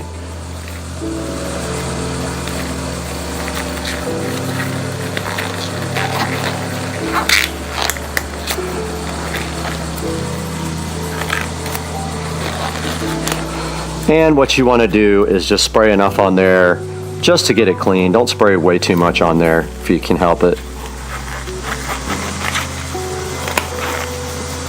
And yes, I'm preparing to do surgery on someone, or cavity search. All right, now we're ready. Let's get these wheels cleaned.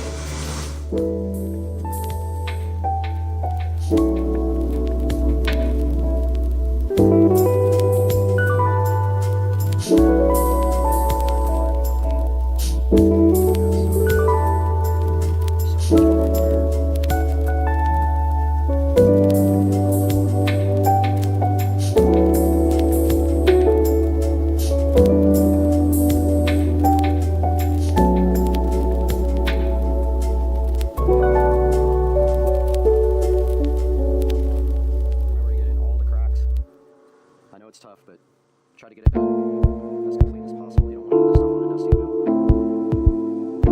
Even driving this car very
Okay, we have successfully just cleaned these HBO4 BC forged wheels, and now we are going to ceramic coat them. And so what we do right here and right now is just spray a little bit, very, very small amount onto this rag, and then just wipe it on.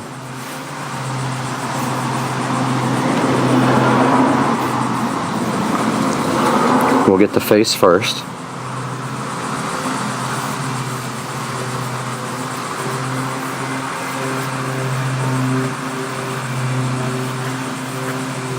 You use this stuff sparingly.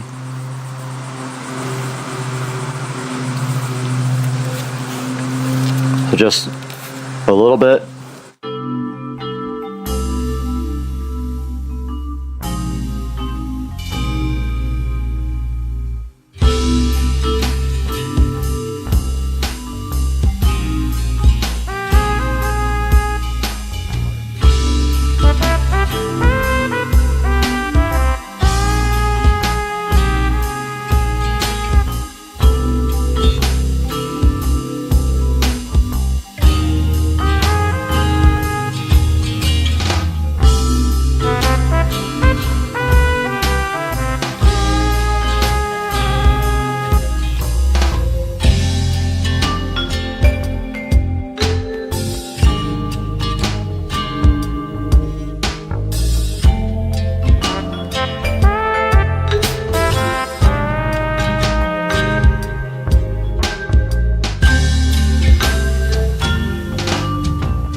And we just finished ceramic coating this wheel, and we waited the required 1 to 2 minutes after we are done.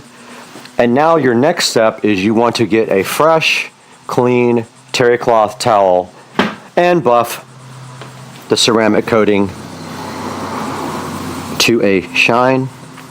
So that's what we're doing now.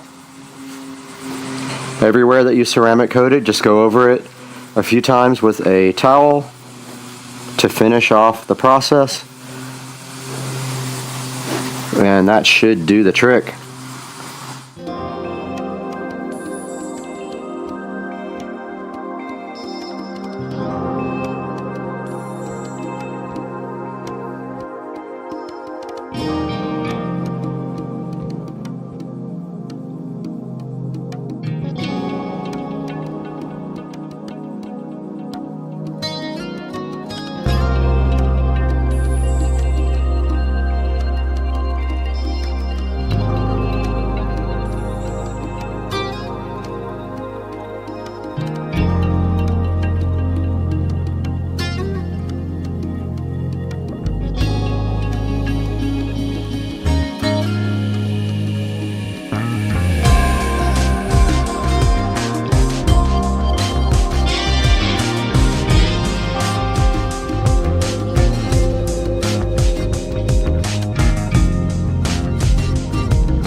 Okay, we just finished ceramic coating and buffing out the wheels on my 2023 Model S Plaid. You can see here it looks pretty good, and that should also protect from brake dust in the future and make them easier to clean.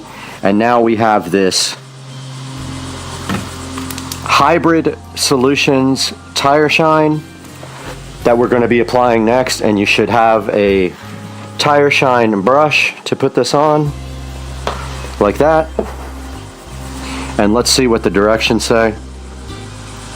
Thoroughly wash, scrub and rinse dry tires, shake, spray evenly onto the tire surface. I'm actually going to put it on the actual brush, not the tires. So I'm going to go ahead and apply this to my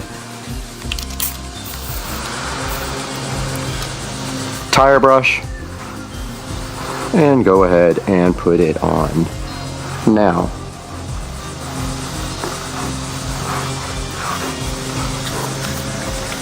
And you can see that it is applying generously.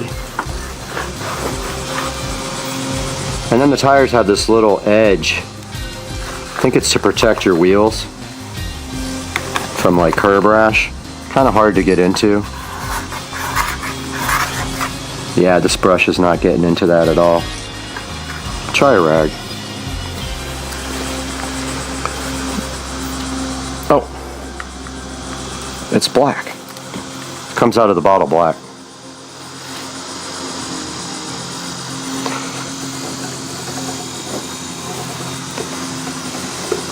Yeah, that worked better for that.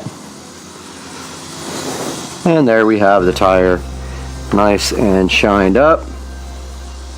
And there is our final result of the ceramic coating and tire shine on the 2023 Tesla Model S Plaid. Now let's move over to the Club Car Precedent. Okay, we are in front of the 2014 Club Car Precedent, looking at the wheels and tires here, and you can see already the tires have been scuffed up a little bit on the rim protector just from being out on the regular streets. They do take a little bit of a beating out there. But we're going to go ahead and clean these first, and we're going to use this hybrid wheel cleaner and tire prep again. And then just take a terry cloth towel and go ahead and clean these wheels completely.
We just finished completely cleaning these wheels with the Hybrid Solutions Hyperfoam wheel cleaner and tire prep.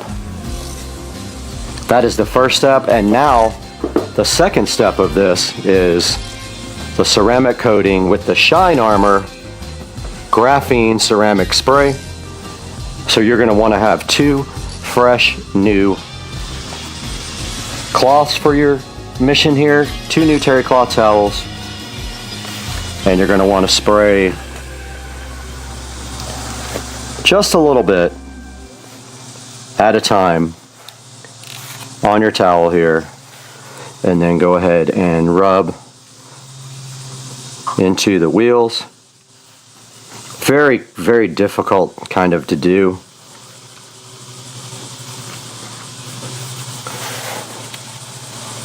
Generous is not necessary on this stuff. You go light.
We have finished ceramic coating the wheel with the Shine Armor graphene ceramic spray.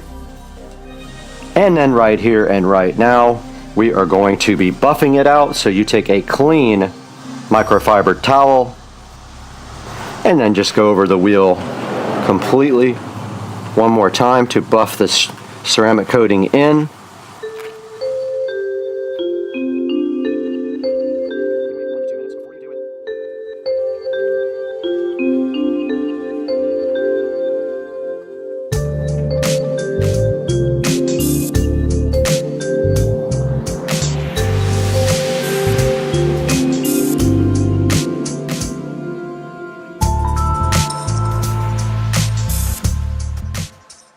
Now we are going to finish off this with the Hybrid Solutions tire shine, and so we're going to just put that right here on a generous amount right here on our little tire brush and get these on the Enduras like that.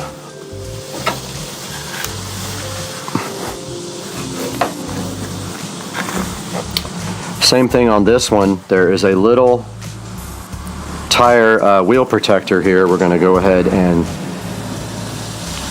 put some on our actual towel here and try to get the lip.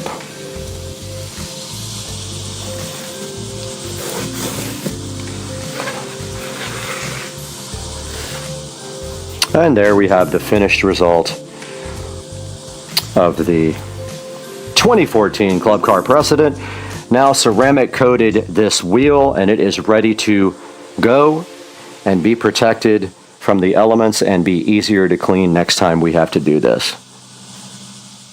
Guys, we just finished up our project here for the demonstration of how to clean and ceramic coat your wheels on both the 2023 Tesla Model S Plaid and the 2014 Club Car Precedent. And the products we used here are the Shine Armor Graphene Ceramic Spray. Shine Armor is a proud sponsor of Supercar Street Racing. We used the Hybrid Solutions Hyperfoam Wheel Cleaner and Prep, and we used the Hybrid Solutions Graphene Acrylic Tire Shine. These were not provided to me by the manufacturer. I did pay full price for them. Now let's take it into the Supercar Street Racing studios and wrap up this informative video about ceramic coating your wheels. Hey guys, welcome back to Supercar Street Racing. We're out here in the 4K production studio and we just completed this project about ceramic coating your wheels. And right here on the screen, we have Shine Armor, who is a proud sponsor of Supercar Street Racing. And we just want to show you their graphene spray here, which is what we used on the wheels. Same thing we used on the exterior of the Tesla Model S Plaid. We used the same stuff right here on the wheels on both the Model S Plaid and on the the 2014 Club Car Precedent golf cart. You saw how good that came out? This stuff will protect your wheels from the rain, the snow, and then with the brake dust too. And then when you go to clean your wheels, it'll be much easier to get all the dust off of them. We highly encourage you to buy from our sponsors, and also click through the links in any of our products in the description and buy from our Amazon affiliate links as well. And we really appreciate you guys supporting the channel. It means everything to me. The channel wouldn't be what it is without you guys. So we'll see you next time. Make sure you get your Shine Armor Graphene Ceramic Spray, and like and subscribe, and we'll see you guys next time on Supercar Street Racing.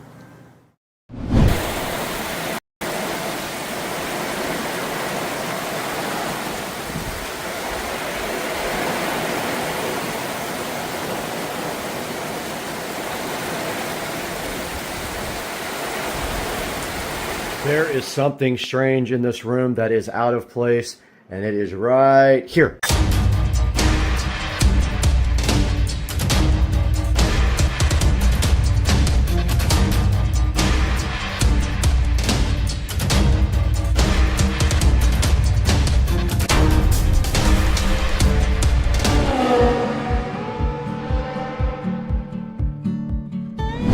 Guys, welcome back to Supercar Street Racing. Brad here, and today we have something special. I did not record most of the installation of this awesome product that we have today, but Supercar Street Racing has obtained a second editing rig down here. I'm going to show that to you guys today, explain all the specs, show you the whole entire setup, and then we're going to take a look at it in depth on the screen, what is happening right now and what this awesome new machine is going to do for the channel. So hang out with us today. We're going to give you a full tour and show you the results right here on the channel, and I'm going to edit this video on this machine while it's also doing other things, so stay with us.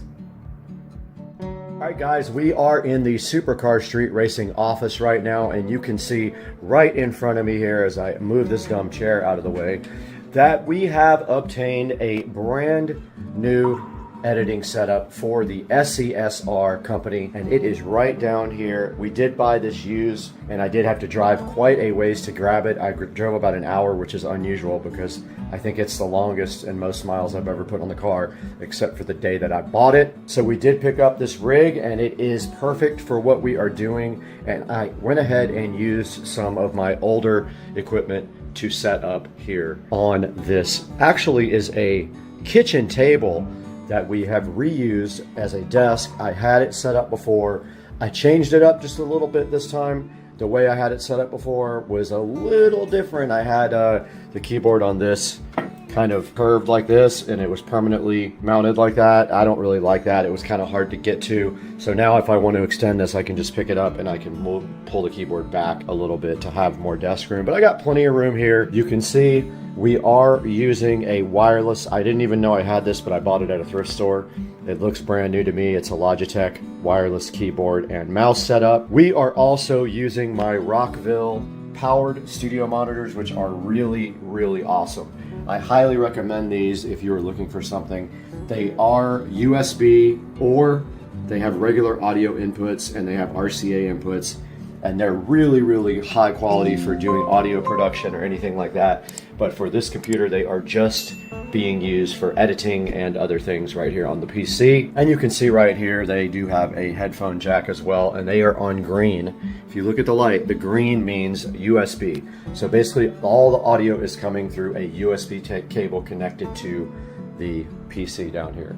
Now for our monitors, we are using these HP monitors, but yes, we are using HP. They are 24 inch. They are only HD. They are not 4K. They do not have 4K support, but they do have Bang & Olufsen speakers. These are E243M HP monitors. Nothing super amazing. They do have built-in audio and also a built-in USB 3 hub. So I have a USB cable running from here down to the actual PC right here, providing USB 3 there, and also one on this monitor running to the PC. They're both USB 3 ports, and now this guy has a hub on the side where the mouse and keyboard were gonna go, but I don't need it anymore because I got the wireless stuff and it is much better and takes up much less room. Right next to that, you do see that we have redeployed our Keener eye care lamp. Very cool lamp.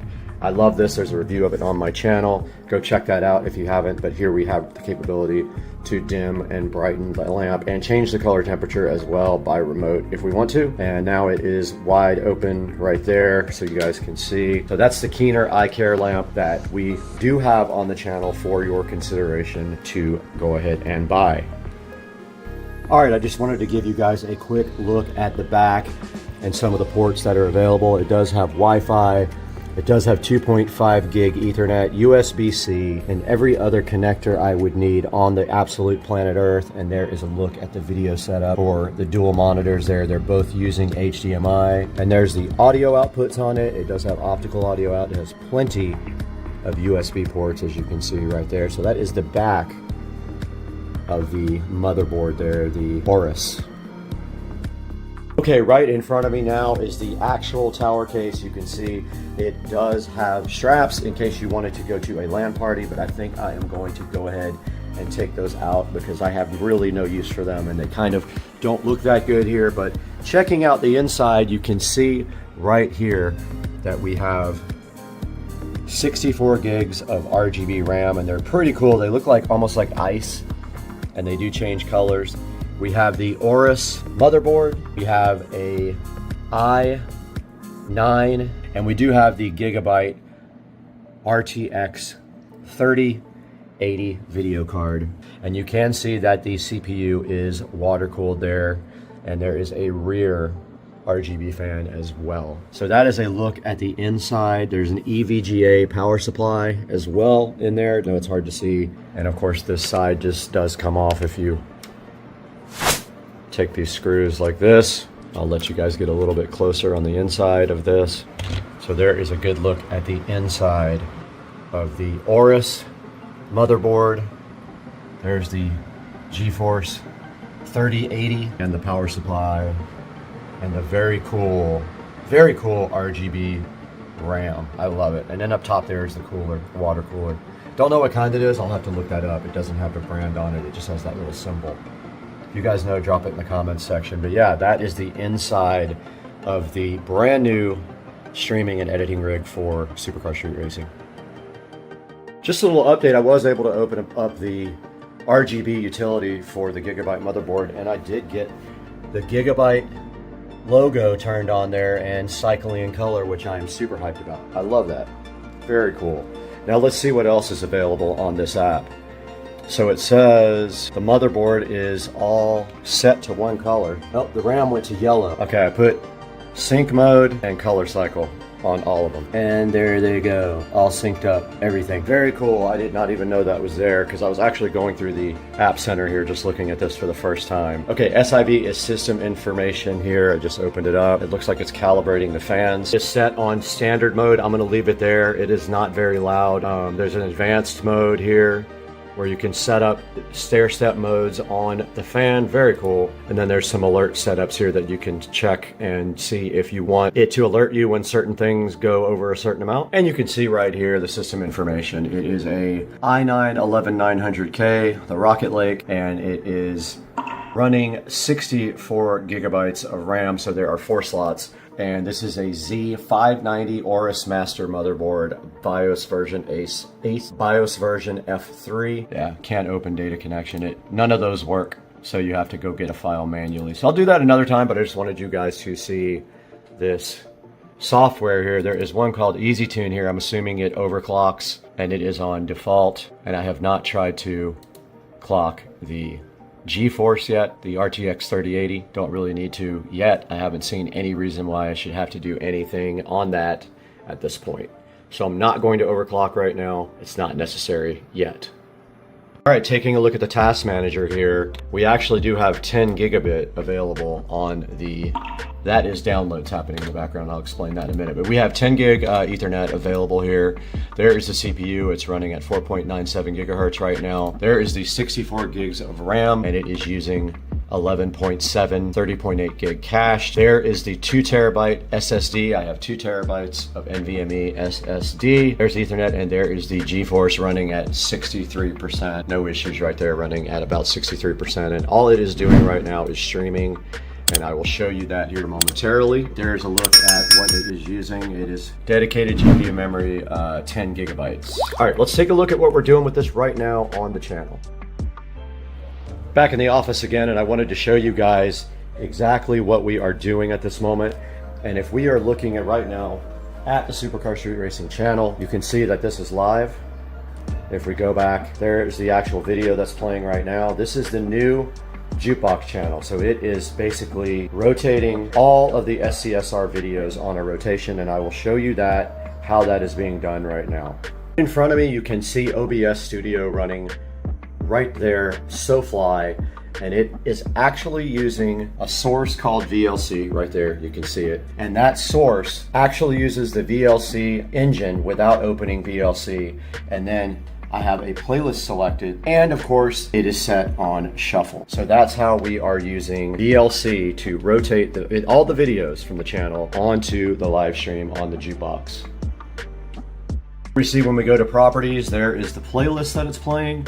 This is actually located on my brand new ASUS Store NAS. And so if we go out here to the SCSR living room, the ASUS Store NAS is providing all of the videos to OBS Studio over the network. And it is hardwired to the switch, which we will soon be upgrading 2.5 gig or 10 gig. Now that we know we can do 10 gig, maybe we could just do that. So that's how it works. Okay, so one of the things that has been a hindrance to me since I've actually had the channel is the fact that I don't have backups of all of my videos because I did not have enough space, and I didn't think the channel was gonna grow that much. Now that it has, and I have thousands of videos, I am starting to get them back and put them in the archive so that they can be streamed on the Jukebox channel, and also that I have a backup forever of these videos.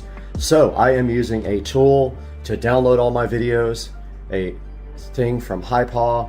It will take quite a while, but anything that I don't have original high quality copies of right now, I will in the next day or so when it gets done downloading. I'll put those all in the Jukebox and take out any old downloaded ones from YouTube that are very low quality.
Welcome back to Supercar Street Racing. Brad here, recovering from a bout with the pandemic, but I'm doing wonderfully. And today we have a D-Wen Wills retractable cord reel here that we are going to be unboxing and installing.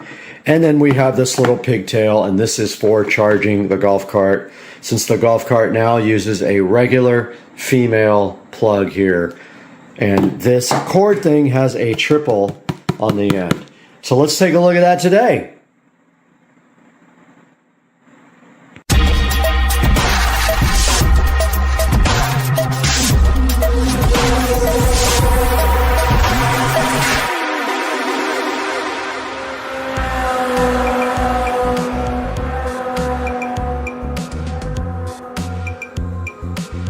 We are back and in full effect on supercar street racing, recovering from the pandemic.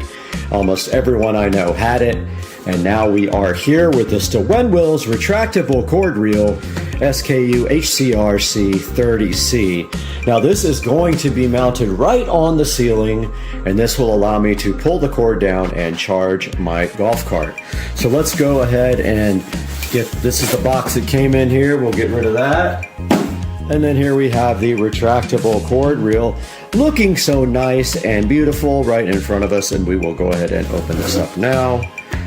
And inside we see this bubble wrap condom that we need to take it out of, and this should be a fairly straightforward install. And it has good reviews, and here is a something or another. Looks like a mounting bracket for this thing.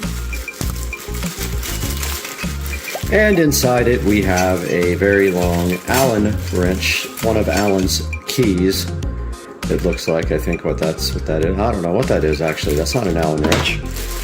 I don't know what that does.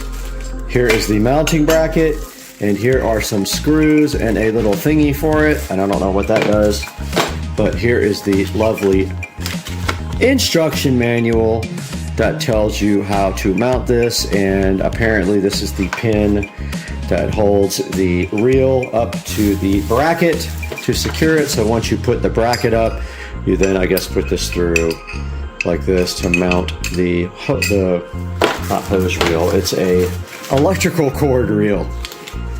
So it should be pretty straightforward. There are some ceiling joists going across. We're going to try to mount this to, and then when we unbox this right here right now, we have this beautiful electrical cord retractable thingy here. That the first thing we're going to do is cut these ugly tags off and remove this dumb UL sticker that they make you have, which is super ugly.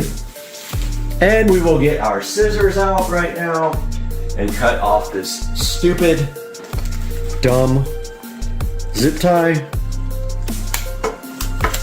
And there we have done that, so that is ready to go.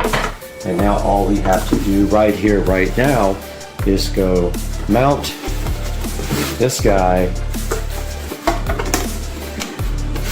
on the ceiling like this, straight up. And then this guy right here will go through there like this. So let's do that right now. So this reel is designed to be mounted up to the ceiling, and as you can clearly see right here above me where I have the camera pointed, the garage door opener is mounted to the ceiling joist that runs across, and that is also where the outlet is. So what we are going to do is mount that right in the same spot, but we need a ladder or a step stool to get up there, so I'm going to grab that now. Alright guys, we have our mounting bracket here. We're going to go ahead and get up there and grab our drill real quick.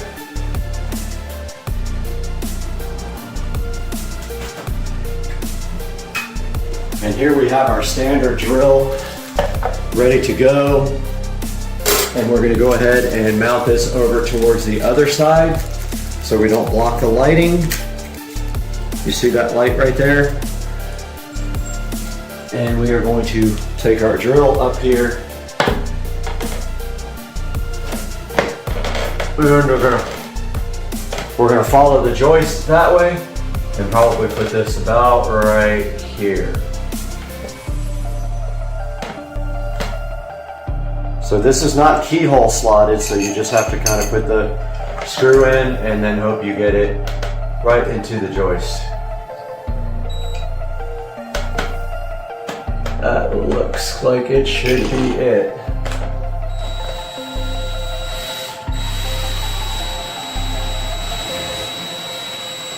It was not it. Oh wait, was it? Maybe. Oh yeah, I think we got it. Let's see. Most definitely.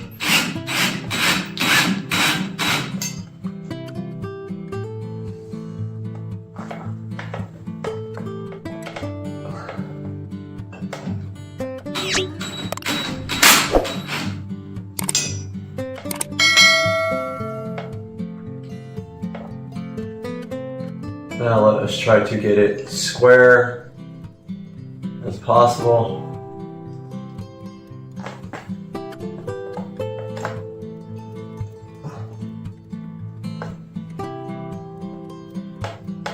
Man, that's pretty good.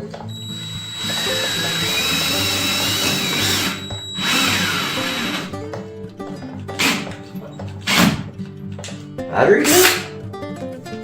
Battery's dead.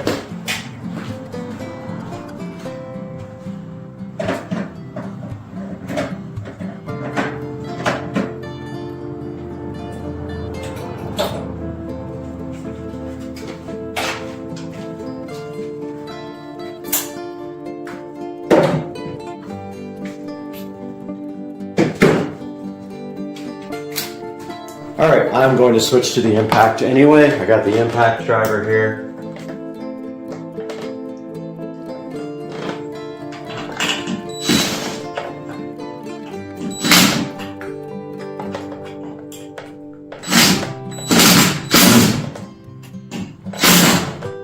Good enough.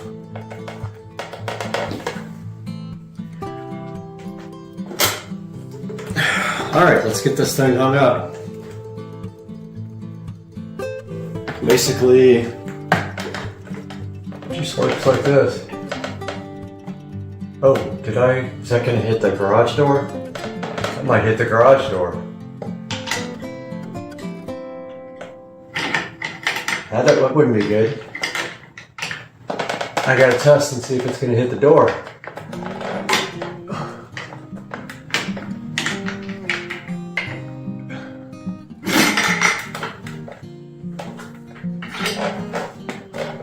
That will be close.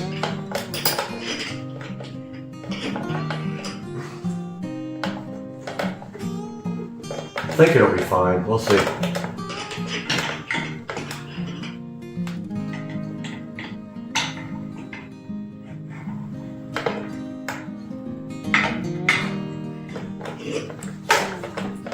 I'm in the absolute wrong place for this.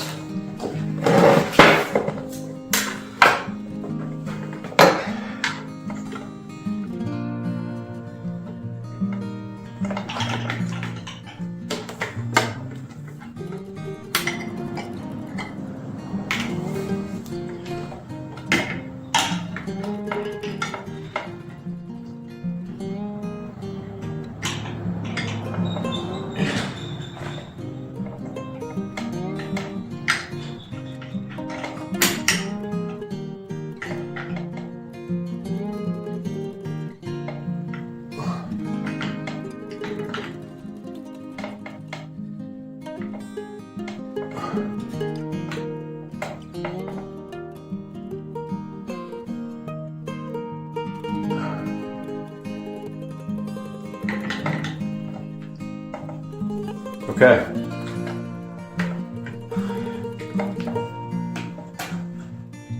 This is no longer in use.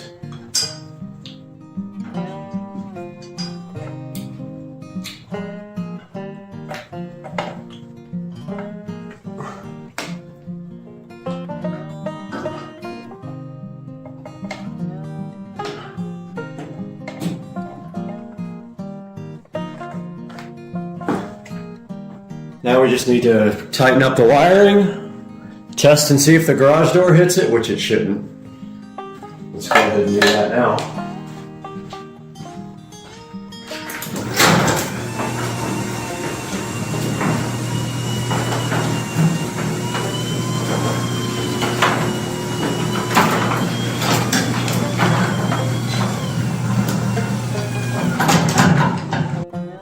All right, we got our zip ties out and our scissors.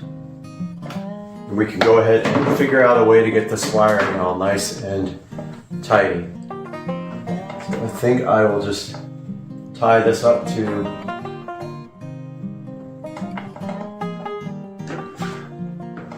the garage door opener track like this.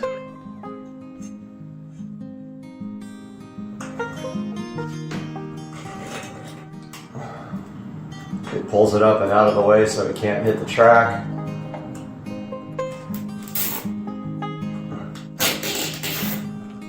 Like so.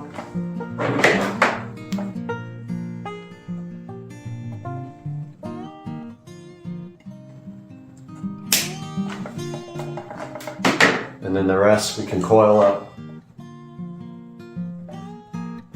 right up here.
Okay. Maybe one more zip tie up there. It doesn't look that great. Right. There.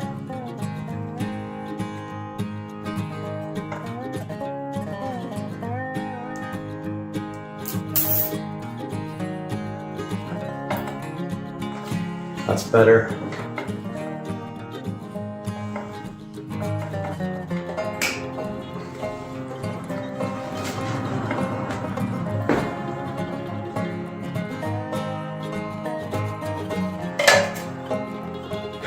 And that is a finished job. Now there is also a clip here to keep the rod from coming out. I think it goes, I think it's like a safety for this.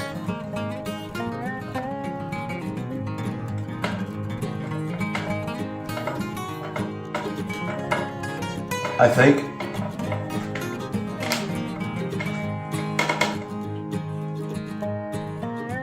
Yeah, there's a hole.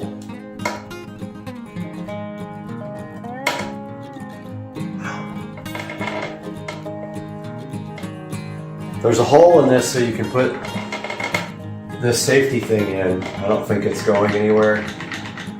But yeah, it's for keeping the rod from coming out. But this thing is freaking hard to get on there, man.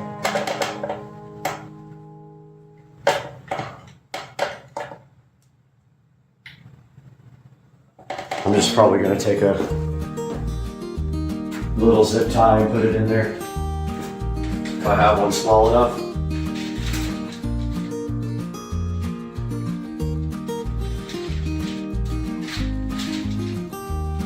I bet I don't have one small enough.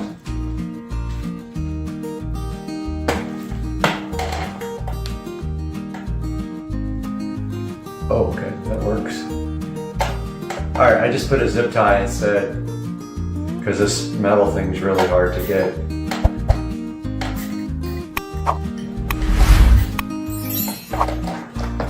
So now it can't come off.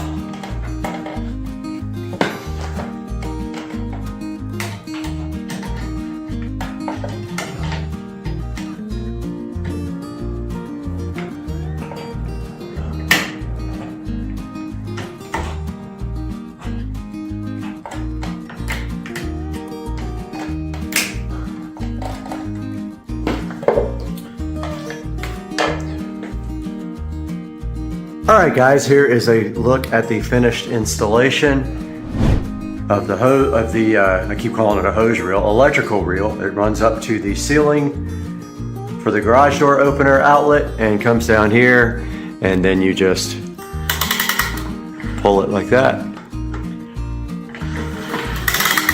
And it stays like this.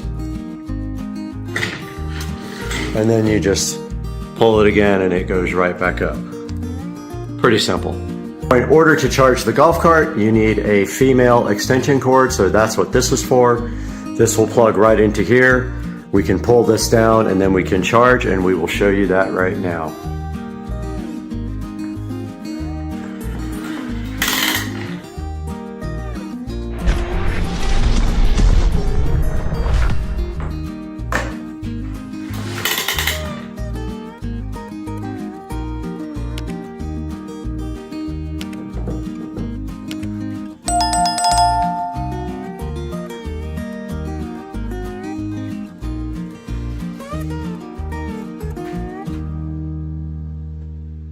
Alright, so the retractable cord is pulled down. There's the pigtail. And it is charging the golf cart, as we can see right here on the display. And guys, I highly recommend this DeWinWill's retractable cord. It does the job perfectly for charging the golf cart and also other uses here in the garage where I will need power in the middle, like for a vacuum cleaner. And I hope you guys enjoyed this review and this unboxing on Supercar Street Racing. And we will see you guys again really soon. Alright, what's going on, ladies and gentlemen? It is a Tuesday afternoon. So today I did go to work. I had a doctor's appointment. On the way back from the doctor's appointment, I started getting a migraine headache. It was killing me. So I ended up coming home and working from home for the rest of the day. It's after 5:45 now, and one thing I've been wanting to do is give you guys a tour of the SL65 interior. A really good look at what you get with this vehicle from the factory and some kind of descriptions of what everything does. So that's coming up right now. Alright guys, so this is my 2005 SL65 AMG by Mercedes-Benz. Take a look here at the inside. Let's start with the stickers here. And this vehicle was manufactured on 7/04. So this vehicle is about to be 13 years old officially. So here's the interior of the SL65 AMG. Let's start with this door panel. So the SL65 is a little bit different from the other SL vehicles. It is a more luxurious car and has more leather wrapped on the interior. You can see that here on the dashboard. The dashboard is all leather wrapped. First things first, here on the door, you can see that the vehicle has a wood trim to it. I'm not necessarily a big fan of the wood trim. I am considering taking those to a body shop and getting them painted. Probably silver, the body color. But starting here on the door, you got your standard electric window switches. Then over here, so this is for the seat heating and cooling. The seats are ventilated, you can see. It's not air conditioned, it just blows, you know, just a little bit of air.